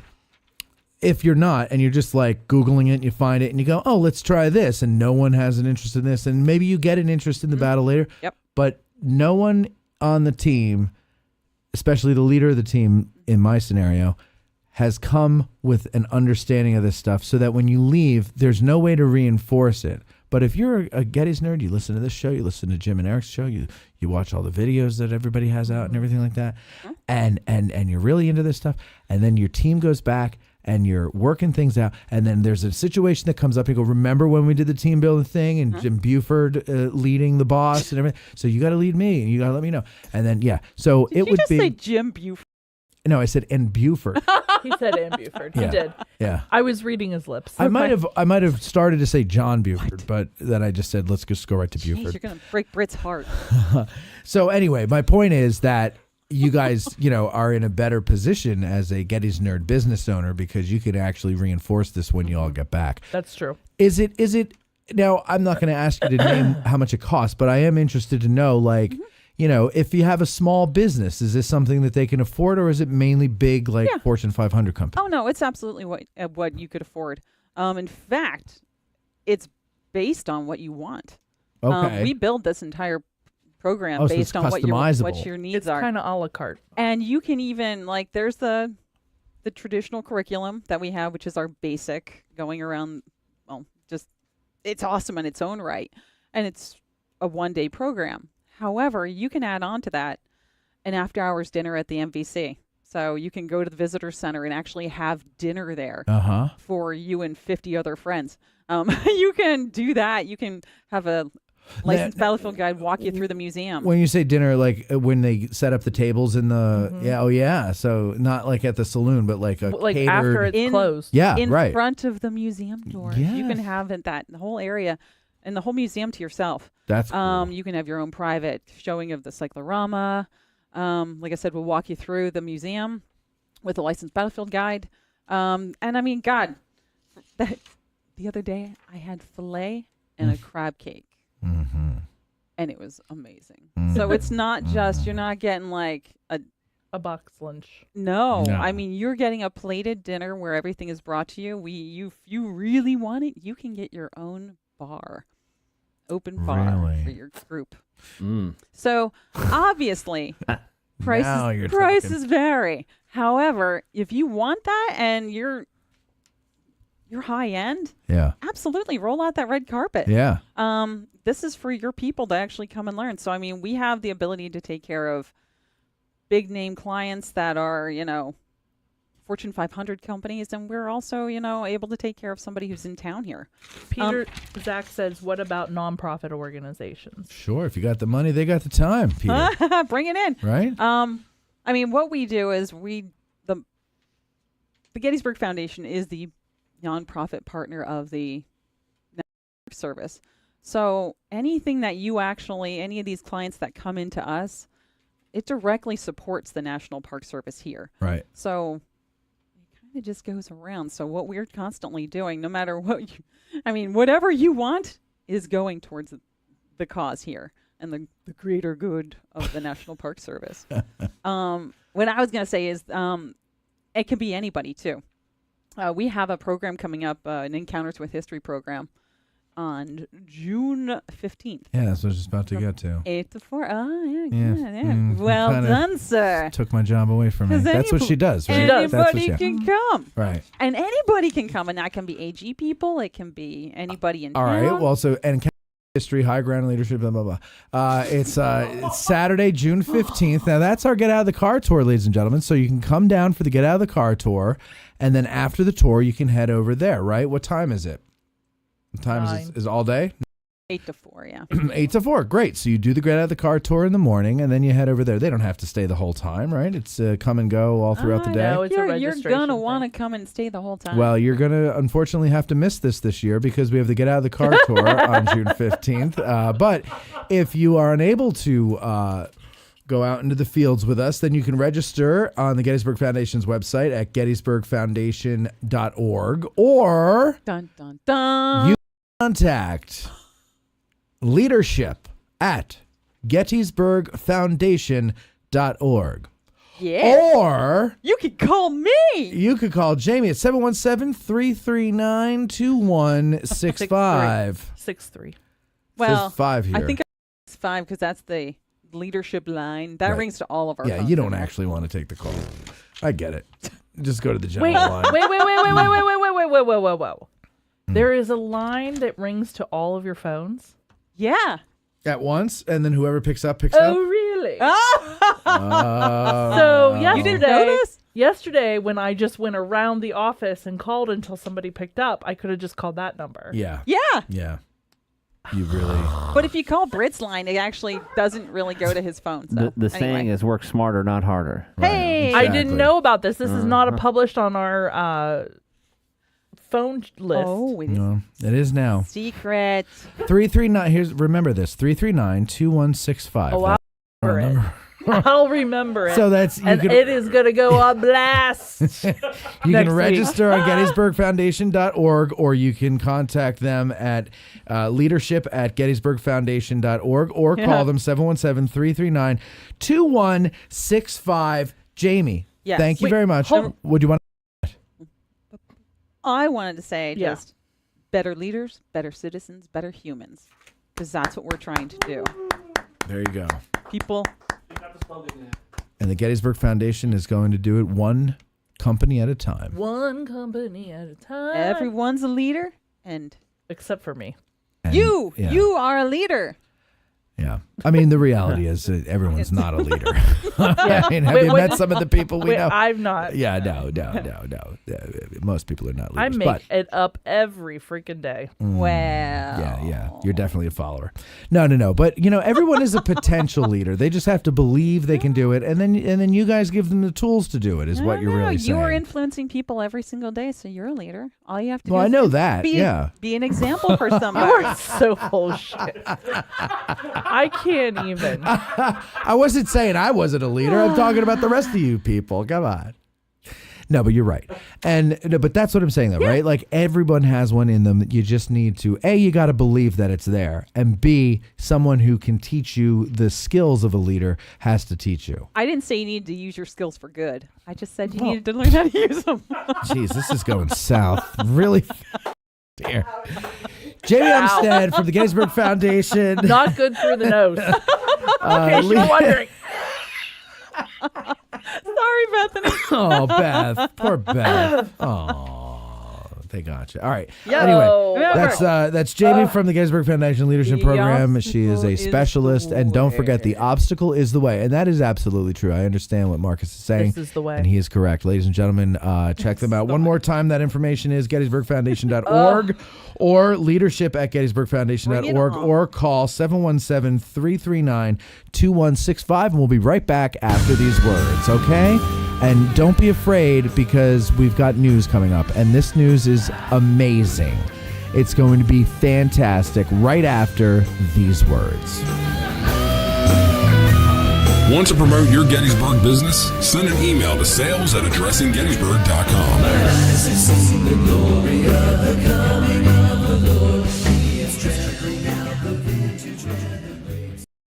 Who can forget the sounds of the 60s? The 1860s. I can't, and you can't either. Now, there's Marching Through Georgia, the exciting new album by Billy Webster. All of your favorite hits of the 1860s in one place. Such hits as Gary Owens,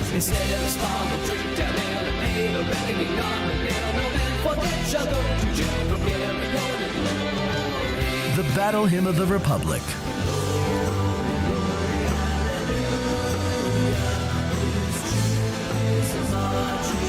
All Quiet Along the Potomac Tonight,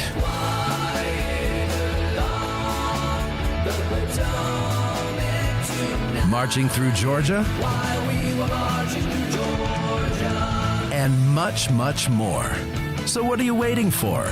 Go to billysongs.com and order your digital download of Billy Webster's Marching Through Georgia today. That's billysongs.com.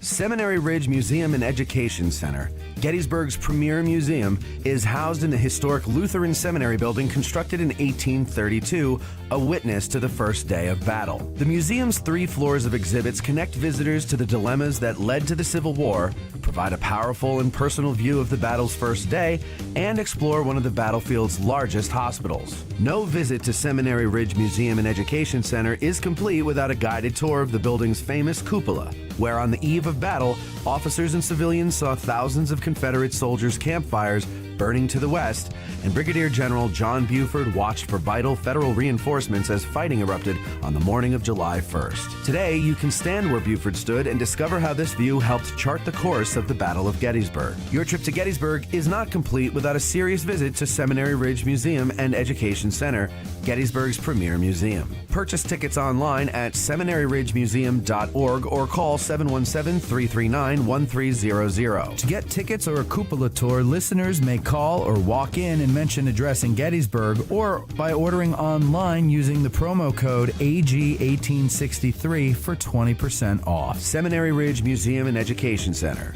It began here. There's a devil to pay.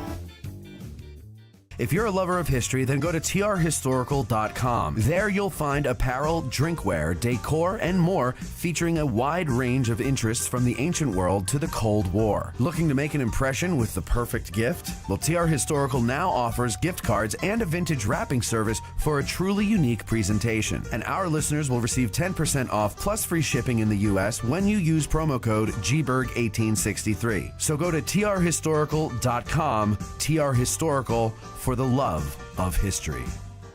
Think outside the bus and let family-owned Gettysburg Tours take you on a cycling journey across the picturesque and historic Gettysburg battlefield. There's no better way than by bicycle to gain a feel for the terrain of the battlefield. Slow enough to see it all, yet fast enough to do it all. Follow the route of Union troops entering the fray as you ride to the site of the first shots of this epic 3-day battle. Feel the drama as you put yourself in the position of a Confederate soldier just before he steps off to make Pickett's charge. Take a stand with the heroic Colonel Chamberlain on the slopes of Little Round Top, just before you view the fields of honor beneath you from its summit. All of our guides are officially licensed by the National Park Service. So don't get a sore neck trying to see out of your car, and saddle up with Gettysburg Tours for a 360-degree view of America's most important piece of real estate. Gettysburg Tours. Think outside the bus. Go to gettysburg.com or call 717-752-7752 to book a battlefield experience you will never forget. You've heard us promote various ways that you can help us keep the show going, but one way we haven't pushed too much is our sutlery at addressinggettysburg.com/shop. That's a shame because we have designs over there by talented artists like Ty DeWitt of 1863 Designs and Mike Stretch of the Heritage Depot. So now we're promoting it. Buying shirts, hoodies, mugs, and other items from our sutlery not only helps us keep the lights on, but it also helps guys like Ty and Mike, and it helps spread the word about the show every time you wear an item or you sip from your mug. So head over to addressinggettysburg.com/shop and grab some merch. It's the perfect Christmas gift for the Gettys nerd in your family. That's addressinggettysburg.com/shop. Our favorite bookstore in Gettysburg is For the Historian, located at 42 York Street. It's because they have the best selection of Civil War books in Gettysburg, both new and used. And online, they have even more to choose from. And if the Civil War isn't your thing, that's not a problem.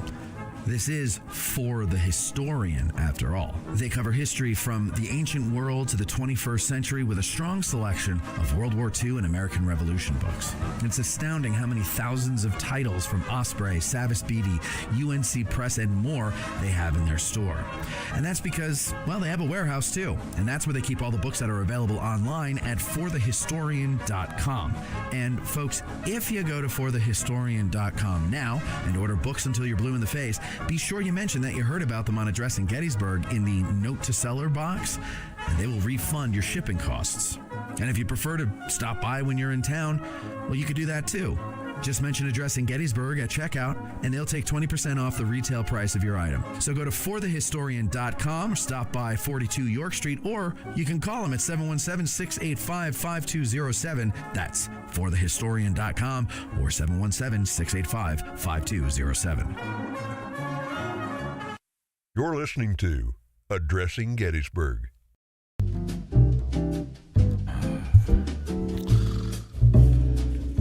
Let's see. Oh, you know what time of year it is there, Beth, don't you? I totally do. Oh, sorry. But I'm muted. You are muted. I totally do, Matt. You totally do, and the reason you do is because I keep saying it. Unmute me! You and all of us are going to be at the CWI's Summer Conference in 2024. And we're going to be there with such dignitaries as Harold Holzer, Ronald White, Scott Hartwig, Elizabeth Leonard, Aaron Sheehan, Jim Brummel, Jonathan White, Jen Murray, and more. I'm very excited because 2025, I'm going to be on a panel.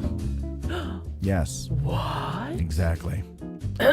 Probably the smartest move they've ever made in the CWI.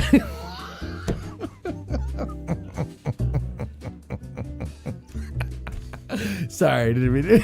Are you all right? You got to lose it? Is that lemonade in there? No, it's just water. Okay. I'm literally losing my voice from that. So the lemonade went up your nose. It went up the back of my nose. Yeah, you are losing your voice. It's really got you hoarse. Anyway, Listen, cow. but there's something I want to tell you, though. I want to tell you this in particular here. This is on what day? Saturday. This is Saturday. Okay? Yes, Saturday. And at 5:45, there's going to be battlefield and town tours, controversies and overlooked elements of Gettysburg. One of them, there's several of them going on. One of them is On a Great Battlefield, a photographic exploration of the evolution of the Gettysburg battlefield through photographs. And Jennifer Murray, our friend Jennifer Murray, and her husband Michael Warwicker are going to be leading that one there. And I'll tell you, Cindy and I, a couple years ago, I've only known you barely a year. Last summer, we went with them. Dean Schultz, our buddy Rich Snyder from the audience, he was there. Kathy and Veronica were there, and Little Major was there. And we went around the battlefield, looked at pictures, talked. It was a lot of fun. It was really cool. And there are other things going on simultaneously. The Real High Watermark with Louis Trott, our buddy Louis. So you could do that one. Maryland. Who's Maryland? Opposing Free Staters at Gettysburg with Ashley Lusky.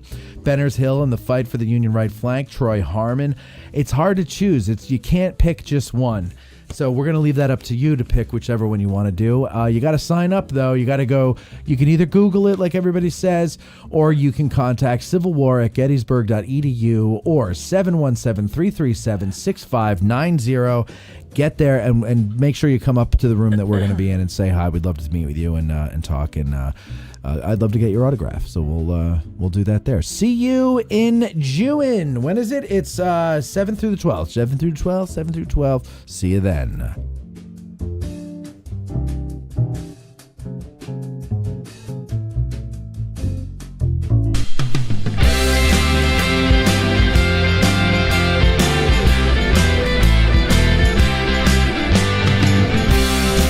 If Tweedledee and Tweedledum had children, they'd be like these two. Here's Matt. You notice how Huevos doesn't mention you. He just says me. So I think really what he's saying is I'm... Both Tweedledee and Tweedledum. Right, I'm dumb. All right. So there is a show going on in the back there, I guess. Is that what it is? As always. All right. So... I'm sorry. What? Does that surprise you? Yeah, no, not really. Well, yeah, because Cam's not here. Cam's not here. Bo's not here. So I figure, they're so attractive for different reasons. They get your attention. Yeah, I know. For the opposite ends of the spectrum. Right. A lot of charisma and Bo. A negative. And then, okay, so, yeah, our buddy Travis is here. Travis Arnold. Is someone that everybody knows as the T-shirt guy. Is that right? Yeah. Yes. Pull that to your mouth there, Travis. He's the T-shirt guy, and he is always on Matt Atkinson's battle walks. He's been on many Stuff Writer videos. Just bend it. It bends. There you go. You got it. There you go. And then pull it closer there. Beth, can you help him with that, please? Just get him straightened out there with that. Yeah, okay. There you go, Beth. And then, right. There we go. There we go. Good job, Beth. All right. And so everybody knows him.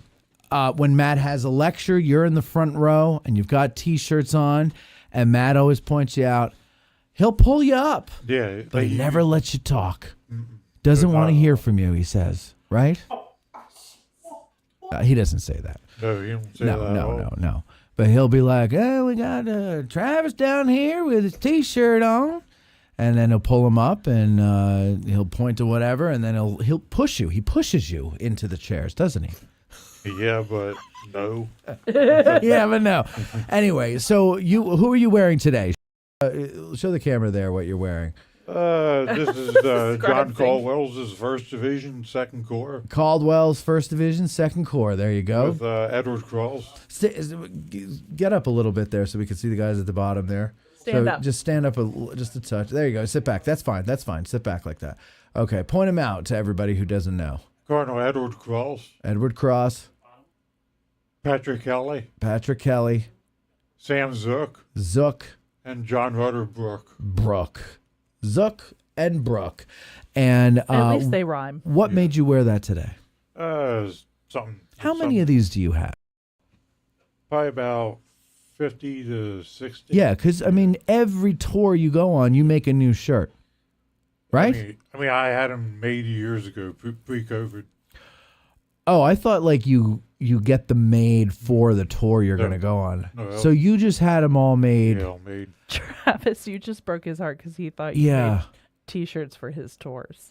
No. No, ours and Matt's and every tour I see you on, you have a shirt, and I thought that you would make it ahead of time. It did break my heart. Travis, well done. Okay. That's 10 points for awesomeness right there, man. Thanks, Travis. Thanks. Oh. Like pre-COVID is when I made them all. Right. So and so now you just made them all based on your interest in the different divisions and stuff. Yeah, and different divisions. Okay. Well, and that makes sense because let's show everybody your hat. Look at that. Now here, show it right there. Is the camera there's there? a good one. So you got all the corps badges with their appropriate division colors. Do you are you missing it? Yeah, you're missing a 3rd Corps one, aren't you? 3rd Division, 3rd Corps, and 12th A, they weren't here. Oh, that's right. Good one. So, okay. Just hold it up again. Hold it up. Yeah. Travis. That was testing you. All right. So you, how, now, did you get all those at once? And where did you get those? Piecemeal, I got them there at the diorama. Oh, okay. Because they are all the same make. Yeah. Yeah, there's like a guy that. that sells them to a bunch of places. Well, our friend the badge maker makes them as well, and he's the sponsor of the show, and a lot of things. All right, and so now you wear that, so people know you for that. If you don't have a T-shirt on, people know you for wearing that. Yeah. What do you do, Travis? What do you do for work? Make caskets. Caskets. Yeah, caskets. And like at your casket? Yeah, your casket. Oh, do you really? Yes. Oh, that's cool. Right now, I mean, not the I mean, but never mind. What? Nothing. Try it again. Pretend you just heard caskets. When I worked in York at the History Center, we did a lot of stuff about industry in York. Yeah. And your casket was one of the ones that they always talked about a lot. How long has it been there? Forever. Forever and a day. Yeah, but Matthews International from Pittsburgh, Pennsylvania, bought it out. How long did you work there? Yes. This past April 3rd will be 7 years. Oh, okay. Yeah. And how did you get it to do with that? You just apply for a job that was posted, or my mom got me the job there. Okay, so she knows somebody there. No, she just worked there, and then she got me the job. Got it. Okay, so she works there. Yeah. Does she still work there? Yeah. Oh, okay. She does the drops whenever you walk up to the casket. That material. That like fabric that hangs over. That fabric, the drops. Is that what it's called? The drops? Drops. Oh, drops. Yeah, drops. Okay. Yes. So, I've met your parents, haven't I? Yeah. Yeah, they came. We Feel tour last That's year. right. That's right. They're very nice. Yeah. Thank you. You're welcome. You didn't do anything. They were here first. You're very nice. Yeah. So they should thank me for saying that you're very nice. Travis is a nice guy. He's been a great supporter of Addressing Gettysburg. Yes. For many years. What do you do at your casket? Deer aspect. Oh, you're a woodworker? Yeah, woodworker. Oh, I didn't know that. So I'm learning so much about you today, Travis. So what specifically do you do with a casket? I was way at the beginning. Okay. Like where the lumber comes in. So it's like an assembly line type of it's thing. like an assembly line. I'm Right. way at the beginning. My mom's way at the end. Okay. So lumber comes in. I've always wondered how they make these because they look like they're metal, but that's just outside, right? It's wood inside. No, it's wood all around. And then it's just, but it's not a wood covering that they put on it.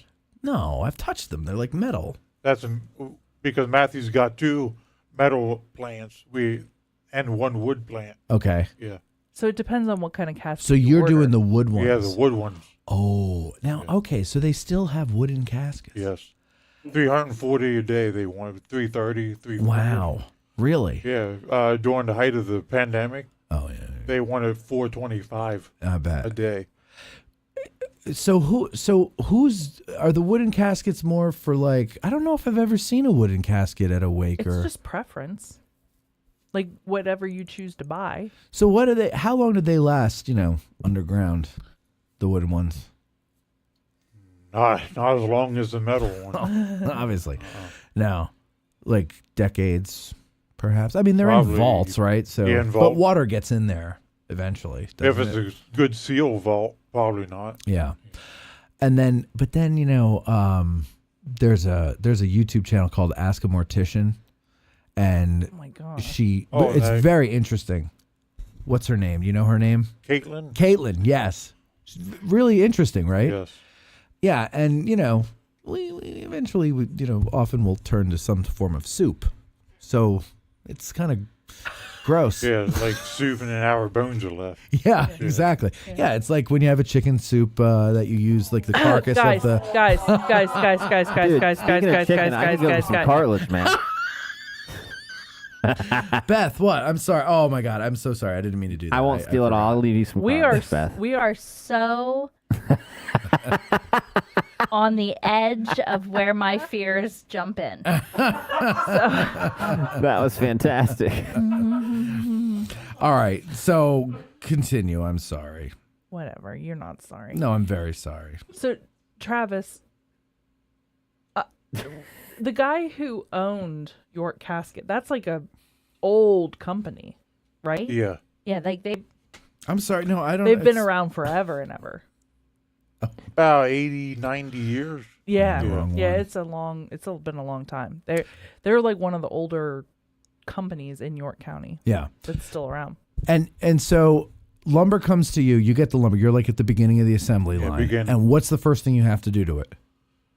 Well, it goes through the planer, then through the gang rip saw. Okay. Which has 12 blades spinning simultaneously. Jesus. So you're okay. So it's just raw lumber. How big is it? Like what are we talking? From 8 foot till 16 foot pieces. Really? Yeah. Okay. And then so you have to cut it down to whatever specifications. It goes through the scanner and then picks out all the knots and splits and everything in there, cut that stuff out. Okay. Yeah. And then when that's all done, what's the next step? Goes to the gluing process. Okay. Oh, so right there. So you cut it and then it gets glued together. Next step. Yeah, next step. And then it goes to the other, like mill B, finish A, like pre-assembly, assembly. Uh-huh. And then do they stain it or Yes, they stain it's it. stained. And Yeah, they got people in there like have like astronaut suits. yeah, I bet. Oh yeah, because that's got to be disgusting. You can really do some damage to your brain cells with stain. How do you think I if got you have this it way? in an industrial, you have to be very careful. No, I know. This is how I got how I am. No, it isn't. It is. I used That to was stain, and other it wasn't thing. even Mama casket Calorie, stain. tell me how it actually happened. We'll talk later. My uncle dropped me on my head. Okay. Yeah. So all right, and then you've got to do what 300 something a day. Yeah, 330 right now. Yeah. So so you're on your feet for like 8 hours. Yeah, 8 hours. You got to move. And you can't be lazy, right? Like Uh-huh. it's just constant. Yeah, constant. Do you ever walk away with a headache? I would have a headache. It's got to be noisy. I mean, you got to wear like your like PPE, like safety glasses, like that. Yeah. Gloves. And What those gloves ain't good. No, I'm sure. What kind of gloves are they?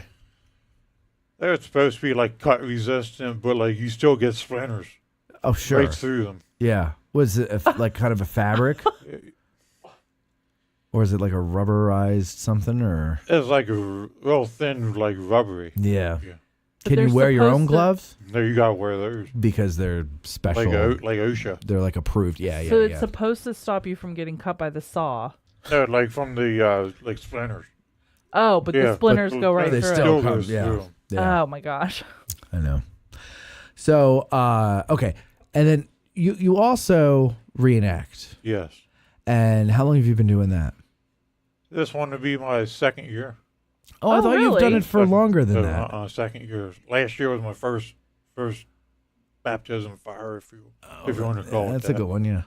Okay, well, why did I think it was longer? Yeah, I thought so too. Yeah. Okay, well, what made you decide to finally get into it? Like Bill Askern. He got me into the engineer group with Ray Steinman's. Right. Yeah. Okay.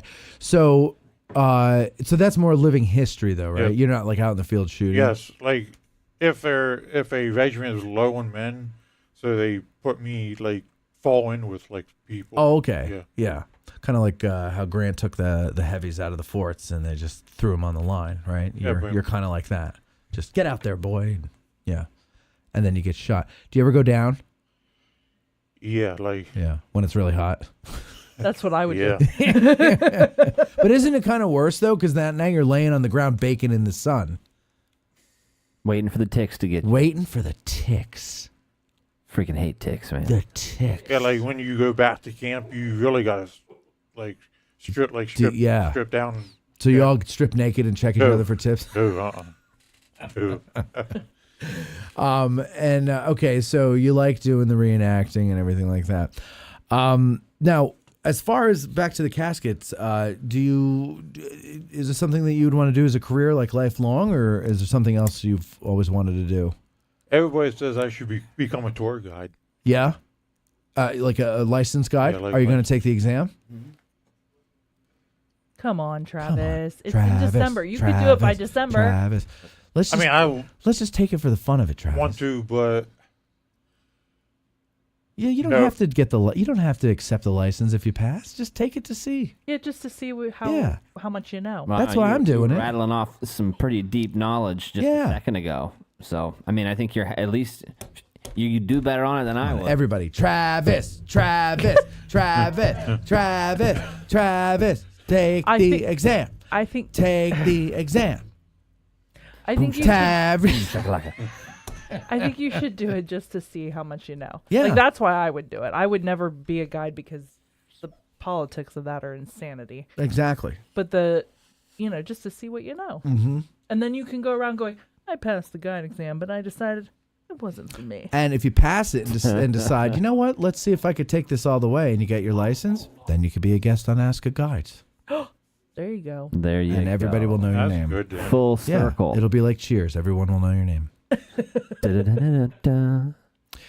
Making your way in the world today. Takes everything you got. Taking a break from all your worries sure would help a lot. Go ahead. Wouldn't you like to get away? Sometimes you wanna go where everybody knows your name. Go ahead. Dum dum. Ooh, I just want this to be my voice all the time. Yeah. You sound like at the end of the Disney movie when the Yzma? The cat? Well, not what? Oh. I was just saying in general. In general. Nobody knows what you're talking about, Beth. Did you say Yzma? Yeah, Emperor's New Groove. Oh, I love that. Isn't that like something when you gotta do something with your property, you have to get an easement? It's an easement. Oh, easement. Sorry, Travis. Ooh, do it to Travis. Let's see. Can you do it to Travis. Travis? Yeah, I could do it to Travis. Hold on, Travis. I'm gonna do it here. All right, go ahead, Travis. Yes. Oh wait. Hold on. Now go. Hello. Oh, there you go. Hello. Do you want to be like a chipmunk? Hello.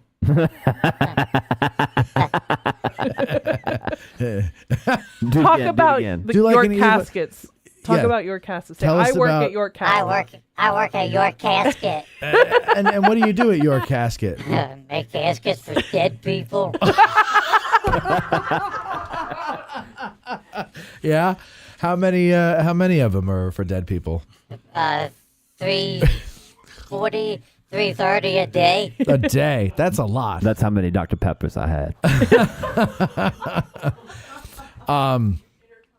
Do you okay, let me take this off now. Let's get serious here, Let's stop messing around. Let's stop messing around. Okay.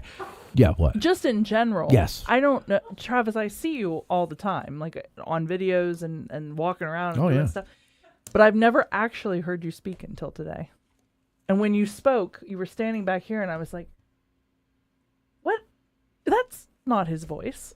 It just doesn't matter. What do you think of that, Travis? I thought your voice was going to be. Oh, you thought it would be different than Yeah. What are your thoughts on that, Travis?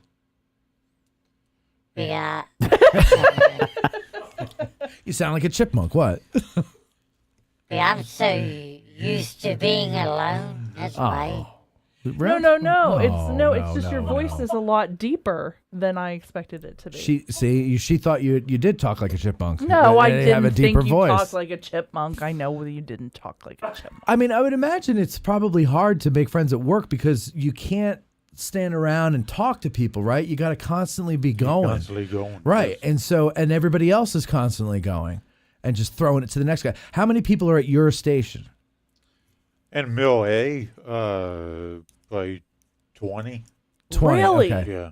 And so you guys, in other words, you're not standing there the whole 8 hours. There's other people you kind of like you filter in and out, or are all 20 of you working at once? 20 working at once. Oh, really? Yeah. Has to be. Well, because that's a lot of wood, so it has to be. It is a lot of wood. Yeah. I mean, I've heard about York Casket for so long, and I used to do tours and talk about York Casket. I had no idea that many people worked there. Oh yeah.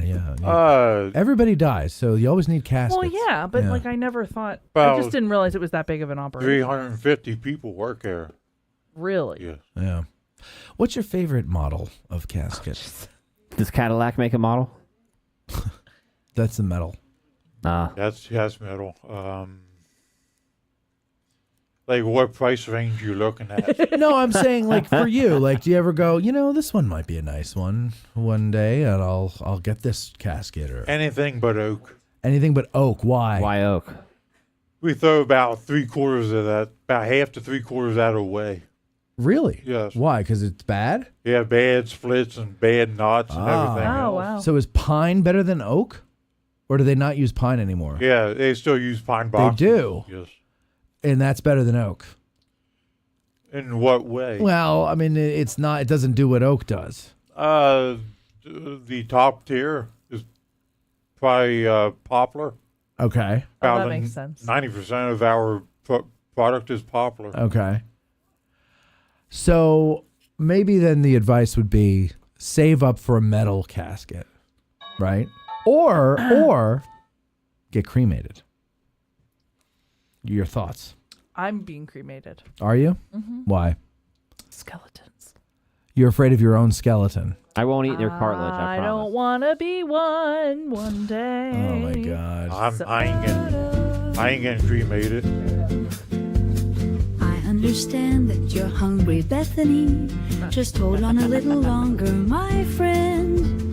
Soon you will see a meal's waiting for thee when this show comes to an end.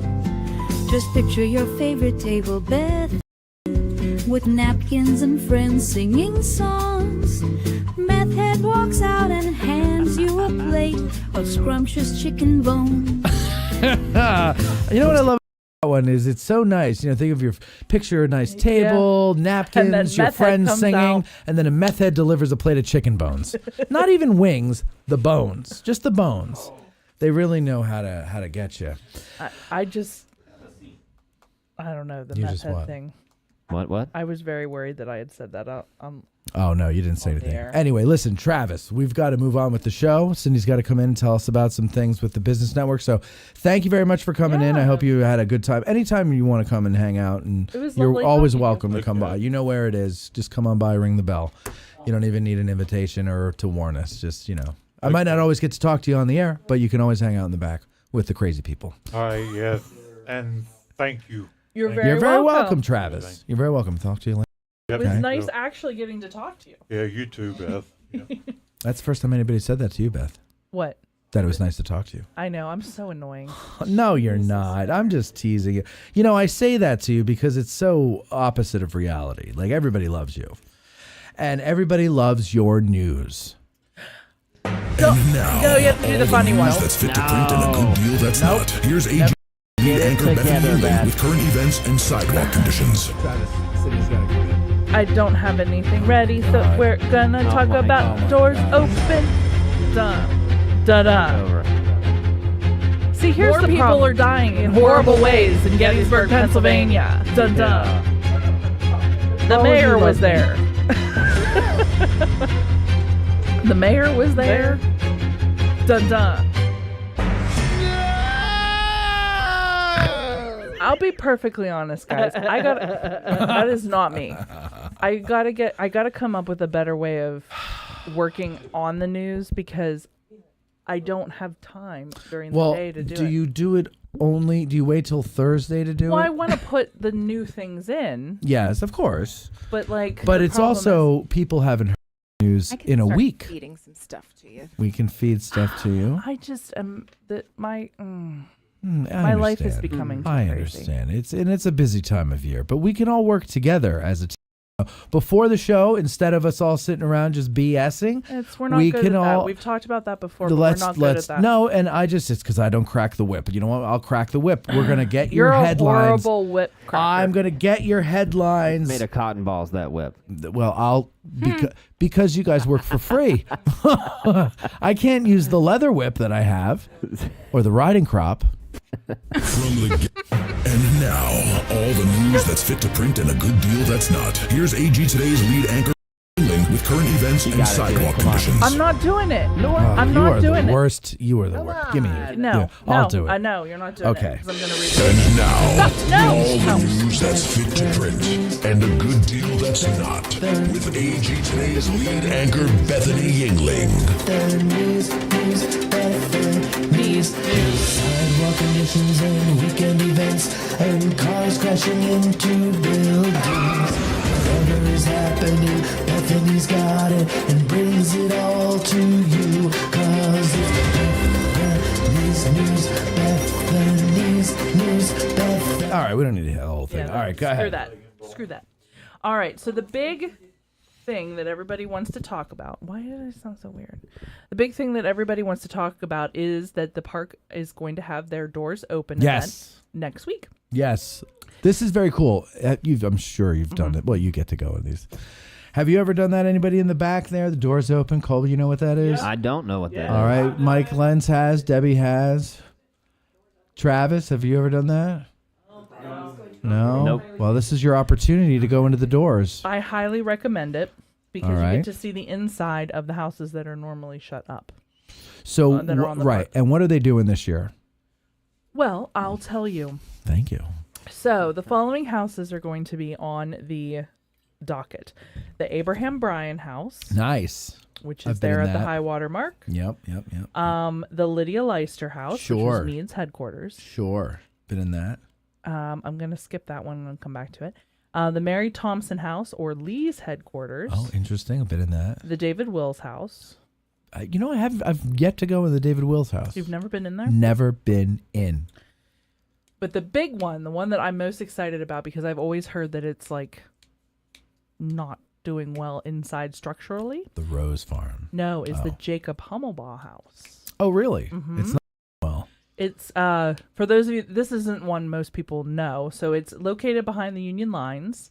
It was used as a field hospital and rallying point on July 2nd.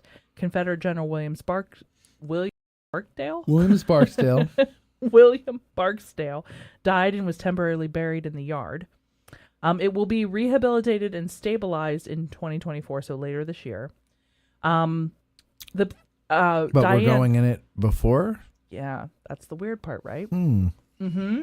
See, one I'm kind of like, Maybe they'll just have the door open and you could peek in. it's not a very big place. Right. It's really None not. of them are. So That's the thing that's so fascinating about into these old farmhouses is that they're tiny. Yeah. Like, and you know, you hear the, so-and-so had 8 children. It's like, You're like, ew. where? Yeah. Where? Did they sleep in the barn And where with were the they horses? making said children? Oh, in front of the other children. Yeah. That's the gross part. Yeah, Yeah. everybody goes there in their mind, and it's nasty. Yeah. But that's the reality of it. Yeah, gross. Yeah, it is gross. Can you imagine that? So my friend Diane that I work with, she actually Sure. lived in the Hummelbaugh house. No kidding. When her kids were younger, so probably about 25 years ago. So was it in private hands at that time? No. or- It was owned by the park. She worked for the park, her and Okay. her husband. Ricky Pierce, if anybody out there used to work with the park. He used to be in law enforcement. Okay. And they used to live there. And she always said to me, she goes, Bethany, out of all the places they lived in, they lived on several on the park. She said that's the one that's the most haunted. You know, what? What was that? I said I don't believe it. I don't believe it either. No, but if you're gonna have anybody tell you that there were ghosts somewhere, Diane Pierce would be the person I believe. She does not make up shit. Somebody made a really good comment on I think it was Reddit. And they said, sorry, I'm chomping. I didn't mean that. Yeah, what is going on I'm over sorry, there? it's like gum. you're eating nuts or something. It's gum. Anyway, so somebody said something on Reddit because like somebody was like, you know, where's the most haunted spot in Gettysburg? And somebody just wrote, it was never haunted until the ghost started paying money or something like that. Or, you know, people started paying money. until for people ghost started tours. paying money for ghost tours, and it's true. Yeah, well, I What? mean, listen. Well, what? I'm not saying No I wishes? think ghost tours are a great thing. I have my issues with ghost tours anyway. But here's the thing. Here is the real thing. Mm-hmm. I trust Diane. Okay. So hit that one out of the park there. girl. Yeah. Really. Oh, wow. So yes. Open doors will be May 11th from 10 a.m. to 2 p.m. Visitors will have a chance to look inside 4 historic homes at Gettysburg National Military Park that are usually closed to the public. It is a free event. Please pay attention to the website because on there it has all their parking. Each place has specific places to park. So you definitely want to make sure that you're parking in those specific places. So, like in other words, at the Hummelball House, you got to park in the There. lot over there by the Pennsylvania Memorial. I'm gonna guess. Actually, Hummelball. They say park along Sedgwick or Hancock Avenue. Uh huh. Do not park on Pleasanton Avenue. Right, because that's a two-way road. Yeah. And people fly along. Yeah. By the way, So- the other day I was driving on Hancock, and up ahead by the Hancock wounding marker, I saw a car driving the wrong way, and I was doing a live video, and I always talk about it, but I've very rarely ever caught it on video. And this person was coming the whole way, and the guy ahead of me, right in front of the PA monument, you know, kind of stopped and put his hand out the window and said, "You're going the wrong way." And and he kept on going. So I get in the middle of the lane, and I'm like, doing that. And he's just looking right past me, not even like looking. And I'm like, okay, this guy's not going to stop, so I'm just going to get out of the way. And then I think, he's just going to go down to the end where there's that intersection by the First Minnesota. With Pleasanton. Yeah, and he's No, I'm in front of. I'm just north of the First Minnesota Monument. So he's going past me, and I figure, he's just going to go to that intersection because it's easier to make a U-turn. No, he continues down Hancock Avenue, Which is the worst road. If you're gonna drive the wrong direction on any road, that's the worst one to do it on. Yeah, because it's so obvious. Like you're there for all the world to see. You know, I mean, there's no woods or anything. It's just wide open field. And everybody can see you from a mile away and go, "Oh, look at that idiot going the wrong way." What else you got in the I news? love how it's picking up. I know. Your voice on my microphone. The other thing about open doors. Yeah. Our doors Take open. that off, yeah. Is that one year they had the Trossel barn open? Mm-hmm. And have you ever been in there? Trossel, yes. Okay, so it has the Oh, hole yeah. from the cannonball. Mm-hmm. And it's got plexiglass on it. Well, on the inside. Yeah. But one of the things that made like my brain kind of, go weird, was that when you walk up into the barn, it's not that high above you because you're walking up into the threshing floor. Right. So it's like, I could touch it if I really wanted to. Like it could it was, you too. Yeah, but it. Yeah, exactly.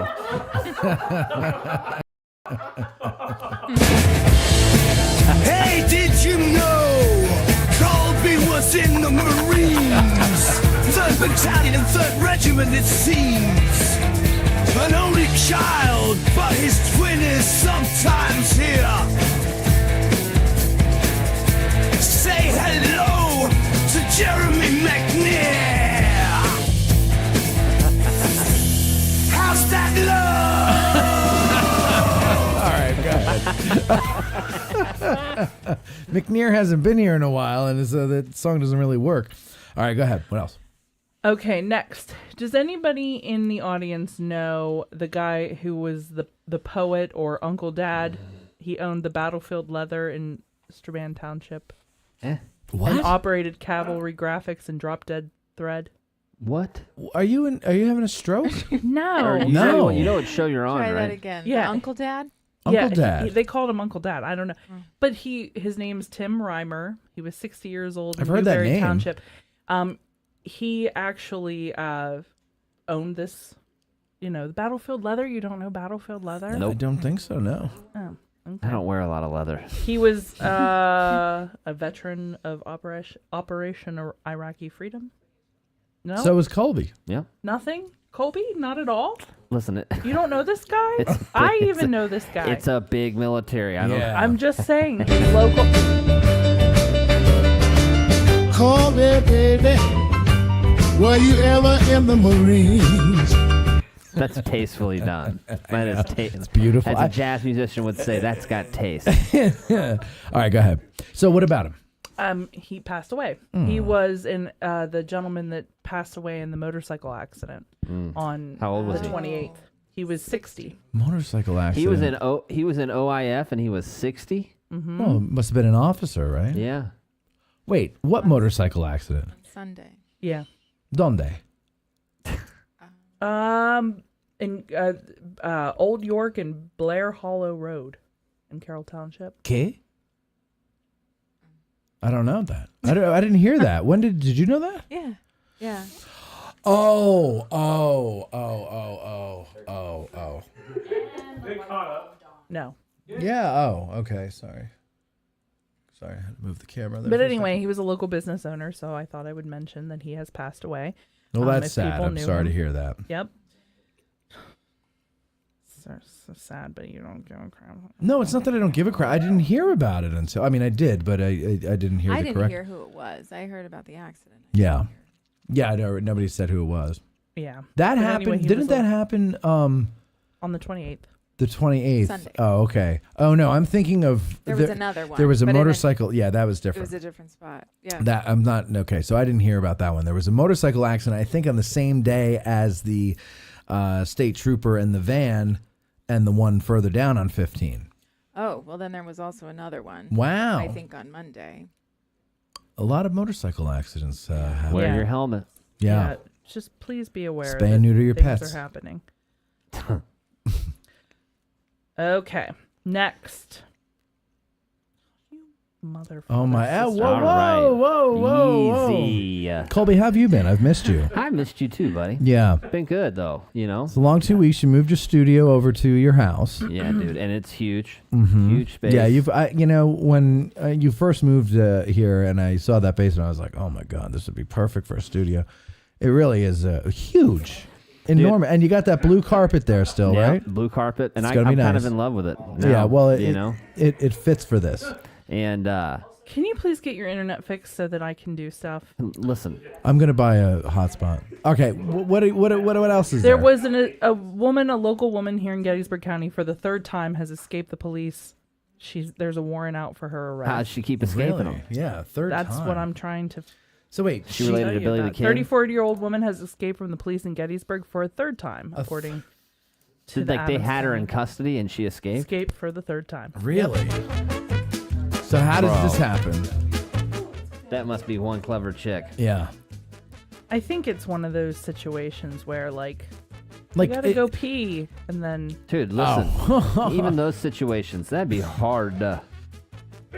Also, you gotta have cojones the size of Texas. All right, so she failed to appear for a court date. Oh, that's not the same. Oh, that's not. Yeah, I thought you were. But that was back in December. But now we've. So what? 7 She hours. does she Did it is she come up like on in yours? custody? Seems to be related to Thank she you. was on bail when she failed to appear for a court date on December 29th, 2023. The incident seems to be related to a case about driving under the influence of a controlled substance, according to court records.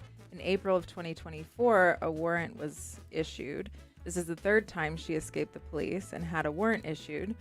According to previous dockets and releases, she failed to appear at another DUI-related court case in 2019. failed to appear after a domestic incident where she gave false identification to the police in 2015. Sounds like they put her on bail for dumb reasons. Most recently, Adams County Sheriff's Office described her as black, 5'8" tall woman weighing 130 pounds. She has black hair, brown eyes. Anyone with information is asked to call them Monday through Friday. Just Monday through Friday. Yeah, but if you see her on the weekend, if you let see her her go. on the weekend, you got to wait till Monday. Gotta wait till Monday. Just make sure you make a really good note of that. Yeah. So there you go. Yeah. Note to self: Monday, call police. I saw her. Saw fugitive. Kira. I'm not sure. Kira? Keira. Kira Monet Johnson is her name. All right. Well, there you go. Escaping police is her Be game. on the lookout. Yeah, be on the lookout while Right. you're in Monday through Gettysburg. Friday. Bolo, guys. Bolo. Bolo. There's been now a lot of people coming into town. Mm-hmm. A lot of I guess everybody's all excited about the weather getting good. Yes. Right. So we got a lot more people coming into town, which means you got to kind of, be careful when you drive around here. This is the season when deer are going to be running across the street and buildings are going to just appear in front of you. So be sure you don't hit either one. And everybody will have a nice summer season. What else? Really like to Jaimee jump out was at saying some gentleman was struck in front of Kenny's today. Yes. There's no further information on his car health or by a status. human? By a car. A human hit by a car. A human hit by a car. Is he in the hospital?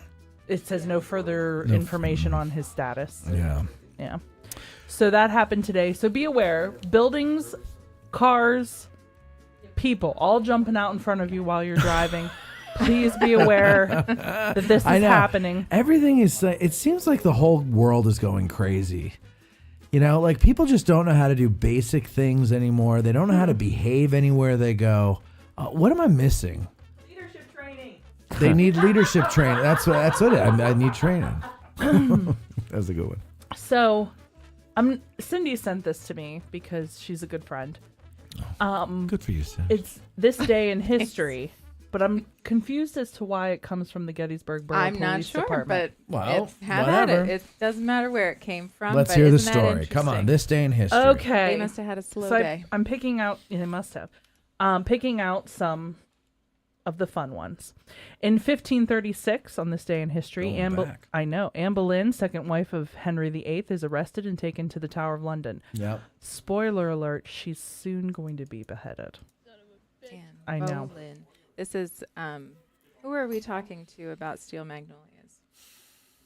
We were talking about Steel Magnolia? Yes, the movie. Who were we talking to? She just sold you down the river, dude. Yeah, right?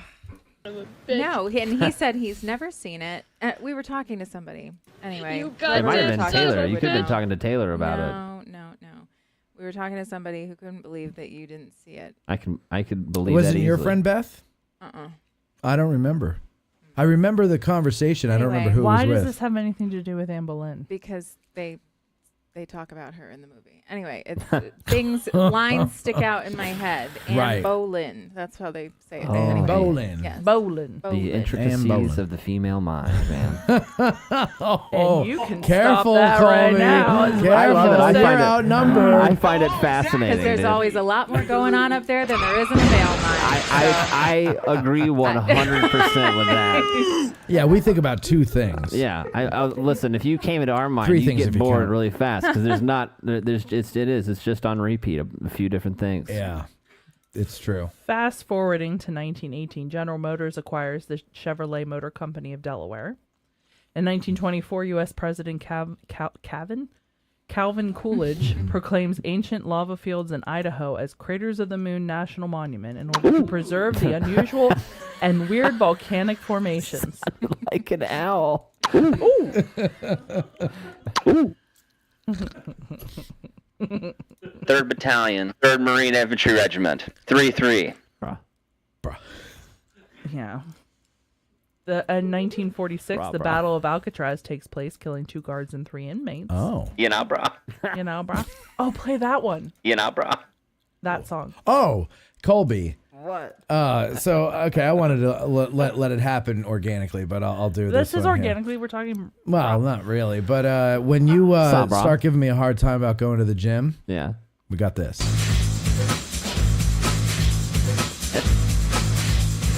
It hits. Yeah, nah, bruh. Let's hit the gym. Yeah, nah, bruh. Let's get you slim. Yeah, nah, bruh. 70-mile ruck. Yeah, nah, bruh. Gonna make you pull a truck. It's got a real Power Rangers vibe, dude. I like it. A power. Wow, you just showed your age there, bud. Yeah, the OG Power Rangers, dude.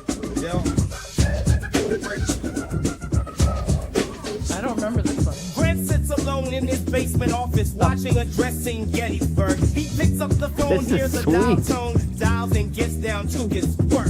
Tra-la-la-la. Grant makes fun of Matt. Tra-la-la-la. Calls him bald and fat. Tra-la-la-la. He tries to make Matt cry, but he never wins. Cause Matt's an awesome guy. Oh my god, that was Grant amazing. sits alone in his basement office, watching Addressing Gettysburg. He picks up the phone, hears a dial tone, dials, and gets down to his work.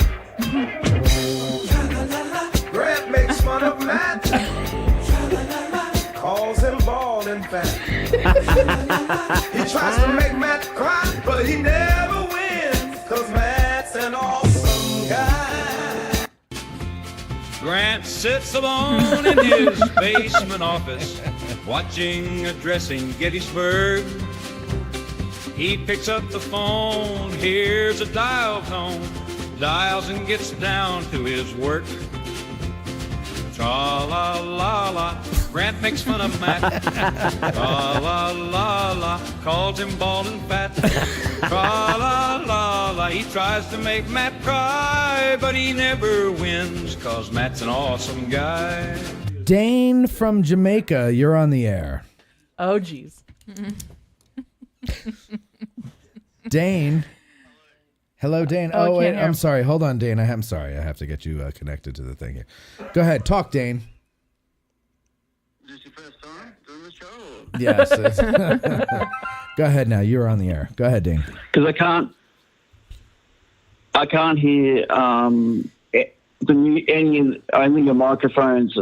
What? Are you having a stroke? What are you saying? Hello? Oh. Well, Jamaica. Grant sits alone in his basement office, watching Addressing Gettysburg. Jamaica doesn't have very good cell service. Go ahead, Dane from Jamaica. What's new with you? Oh, I can hear you now properly. That's Oh, Jesus. Will you this please is not going just to go? work because I'm just hearing an echo. Okay. Hold on. Do you hear it now? When I speak. Call back when you're not on the International Space Station, okay? No, it's good now. It's good now. Oh, now it's good. Okay. What do you want, like that Dane? was on purpose. I think it is. I think he's messing with me. Go ahead, Dane. What do you want? I just wanted to say how impressed I was with that. Jesus. Nah, this is the. What is wrong? Is it the connection, or are you drunk, or what's going on? It's like 8 in the morning where you are. How are you drunk already? Sits alone in his basement office, watching Addressing Gettysburg. He picks up the phone, hears a dial tone, dials, and gets down to his work. Beautiful harmonies. Yeah. Tra-la-la-la-la. Got a real Eagles feel. Yeah. Tra-la-la-la-la. Calls him bald and fat.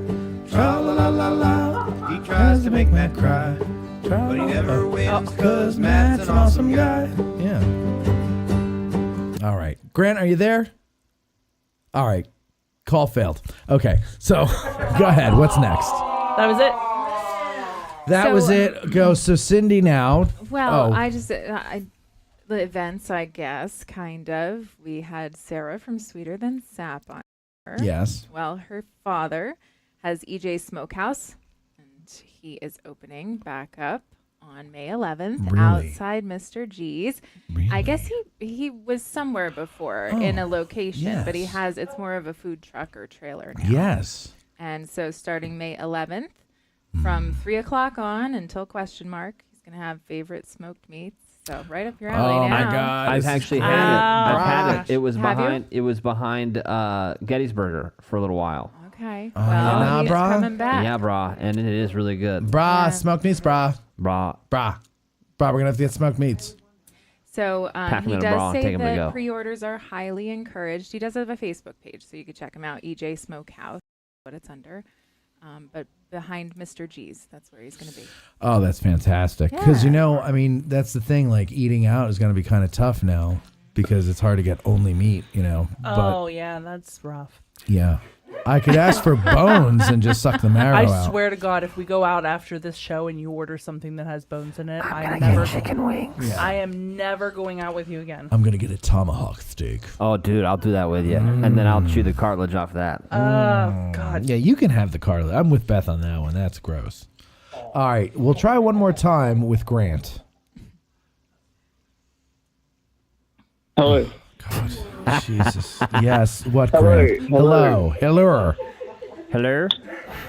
Hello. Hello. Yes, I'm here finally. Okay. What's up? I just thought I would say how good the music was, and this is not working. I'll call back another time. Bye. Oh no, you're fine. Oh, he hung up. He's just such a dork. Hey, dude, I feel like all of this was intentional today. I think this is how he thought he could get at you the best. I think it probably, I think they might have struck a nerve with Grant and made him cry. Brah. Brah?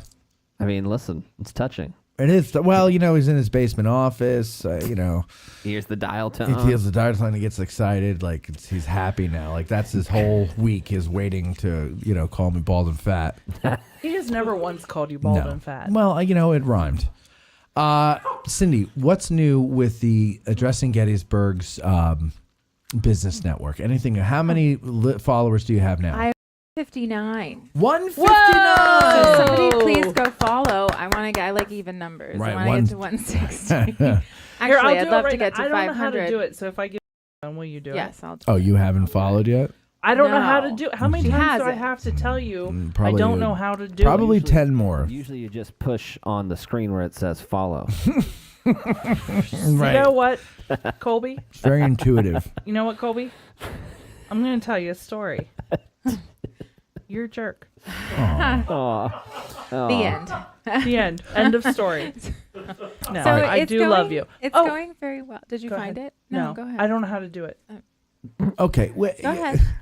She'll do. What Talk. else? You What were else? gonna- you were gonna But say anything coming up? Aren't you going to do like a featured business or something like that? I am. I thought she had a question. Okay, well, let's which I was finish- gonna answer, okay. It's but- about something completely different. All right. Well, let's finish this. So there. Now you're following, and now Right. we have 160. So starting on Monday, which is May 6th already, I can't believe. Unbelievable. Yeah, we are starting our monthly member spotlights. So first Monday of every month, we're going to spotlight and feature a business, local or not. So we've had 5 submissions so far. So everybody get your submissions in, because I want to eventually get this to hopefully be a weekly member spotlight where we can do it every Monday. That would be lovely.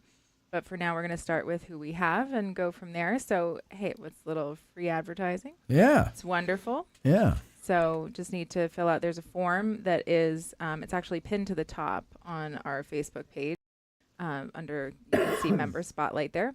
It's a Google Doc, so just fill that out with your information, and then I pull it all together, and we'll put together a nice advertising. I have to say, when I go on Facebook personal account, which is very rare and infrequent, but when I do, all my notifications are so-and-so like this on Addressing Gettysburg's Business Network. So you're doing a very good job with picking up that. some steam, Yeah. And again, the idea of this, folks, is if you're in the audience and you have a business and you want to connect with other business owners or customers or business owners in Gettysburg, maybe you could work together on something, then, Yeah, do so it. we also, and Anthony, a listener, we're going to be promoting his business as well, and he had suggested, can we do some type of a virtual networking mixer of sorts. So we're arranging that. I'm working with him to see, what his vision is and how it would work for him.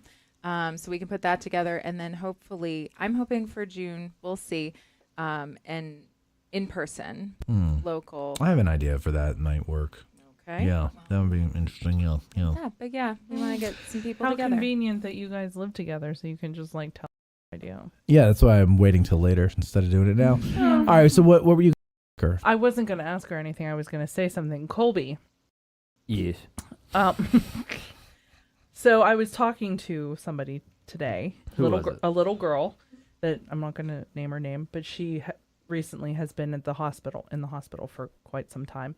And she was up in Hershey, and she was telling me about this really awesome person that she met who was her nurse at the hospital.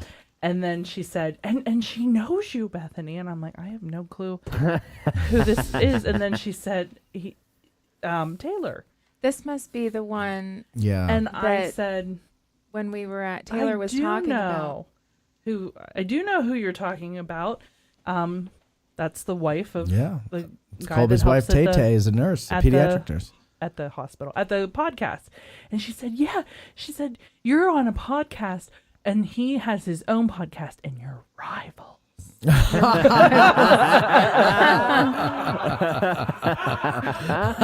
I love that. That's cute. How old is she? I think she's Under 10? Yeah, I think okay. So. That's cute. Yeah. That's cute at that she's age. had a lot of struggles recently, so it is nice that she had a nurse. She said that was her favorite nurse the entire time she was there. Oh, Taylor's great. She is great. We have a lot of fun. We Cindy and I went over there about a month ago maybe for dinner, and we played games, and we had a lot of fun. Matt and I acted like children. Yeah, and the girls rolled their eyes. Isn't that like how you normally act? That's basically It our gets MO. way worse behind closed doors. Yeah, when the beer is flowing. Yeah, but it was fun, and we're gonna get together Saturday. And we're gonna do the same thing. Heck yeah, and shoot guns. Tell her to we make could, soft food. You know what we could do, Matt. So for all of those out there, we actually had Matt on my show one time for an interview, and we recorded, Which we have to redo because it's 5 hours long. It was 5.5 hours long, Right. and by the end of it, we were wasted. I mean, because that was back when I had the big table in there, and we were all just pouring each other bourbon the whole time. Yeah. So we decided we weren't going to use that. We're going to re-record, but Right. maybe we get together and make like this platinum tier for Patreon, and if they pay the Patreon platinum tier, they can get access to that unreleased episode. They won't like that. It's not even interesting. It's just It's us rambling rambling. We idiots. rambled. We yeah, rambled for 5.5 It was hours. terrible. It was not good. Anyway, we're gonna go and eat dinner because Bethany is starting to go pale. You're starting to look a little pale there, so we're gonna go get something to eat. Okay. Bethany, oh Bethany, how many cars slammed into buildings today? This should be the news song. Bethany, oh Bethany, will you read the headlines today? Bethany, oh Bethany, your news surely makes the show. Bethany, oh hey, come on girl and house that load. They slip it in there so nonchalant, dude. You almost don't even realize they say that. Go on and house that loaf. Yeah. It's in everything. It All right, is. listen, we're going to say thank you to Jaimee for coming in. Yay, and Jaimee. we're going to want to thank Travis for coming on, and Colby for coming back, and everything, and Debbie, and Cindy, and Bethany. And we're going to rock the Casbah, ladies and gentlemen. We're going to go eat some food, and I'm going to eat just meat if we can find a place that'll give me just meat. And we'll see you next week when we'll have a guest, and I don't remember who it is, but we'll see you then. Bye-bye now. AG Today's opening theme is written and performed by Colin Southfield and the Mushroom Country Band. Bumper music is arranged and performed by Billy Webster and sometimes Kevin MacLeod. AG Today is produced by Matt Calorie, Bethany Yingling, Debbie Jones, and Cindy Compton. Engineered by Colby Sumner and maybe sometimes someone else. Guest accommodations are provided by the guests themselves. We'll need a couple thousand patrons to be able to put people up in hotels. Speaking of patrons, maybe you'd like to become one. You'll find plenty of perks over there, not to mention hundreds of episodes that will help you further your Gettysburg and Civil War education. So go to patreon.com/addressinggettysburg. I'm Huevos Grande, the voice of Addressing Gettysburg. Thanks for listening. We can just get real nutty. Why? Whatever do you mean?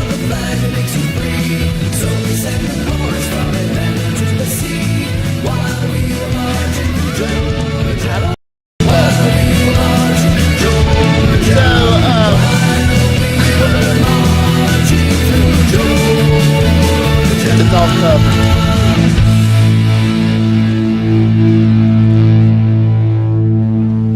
This concludes our broadcast day.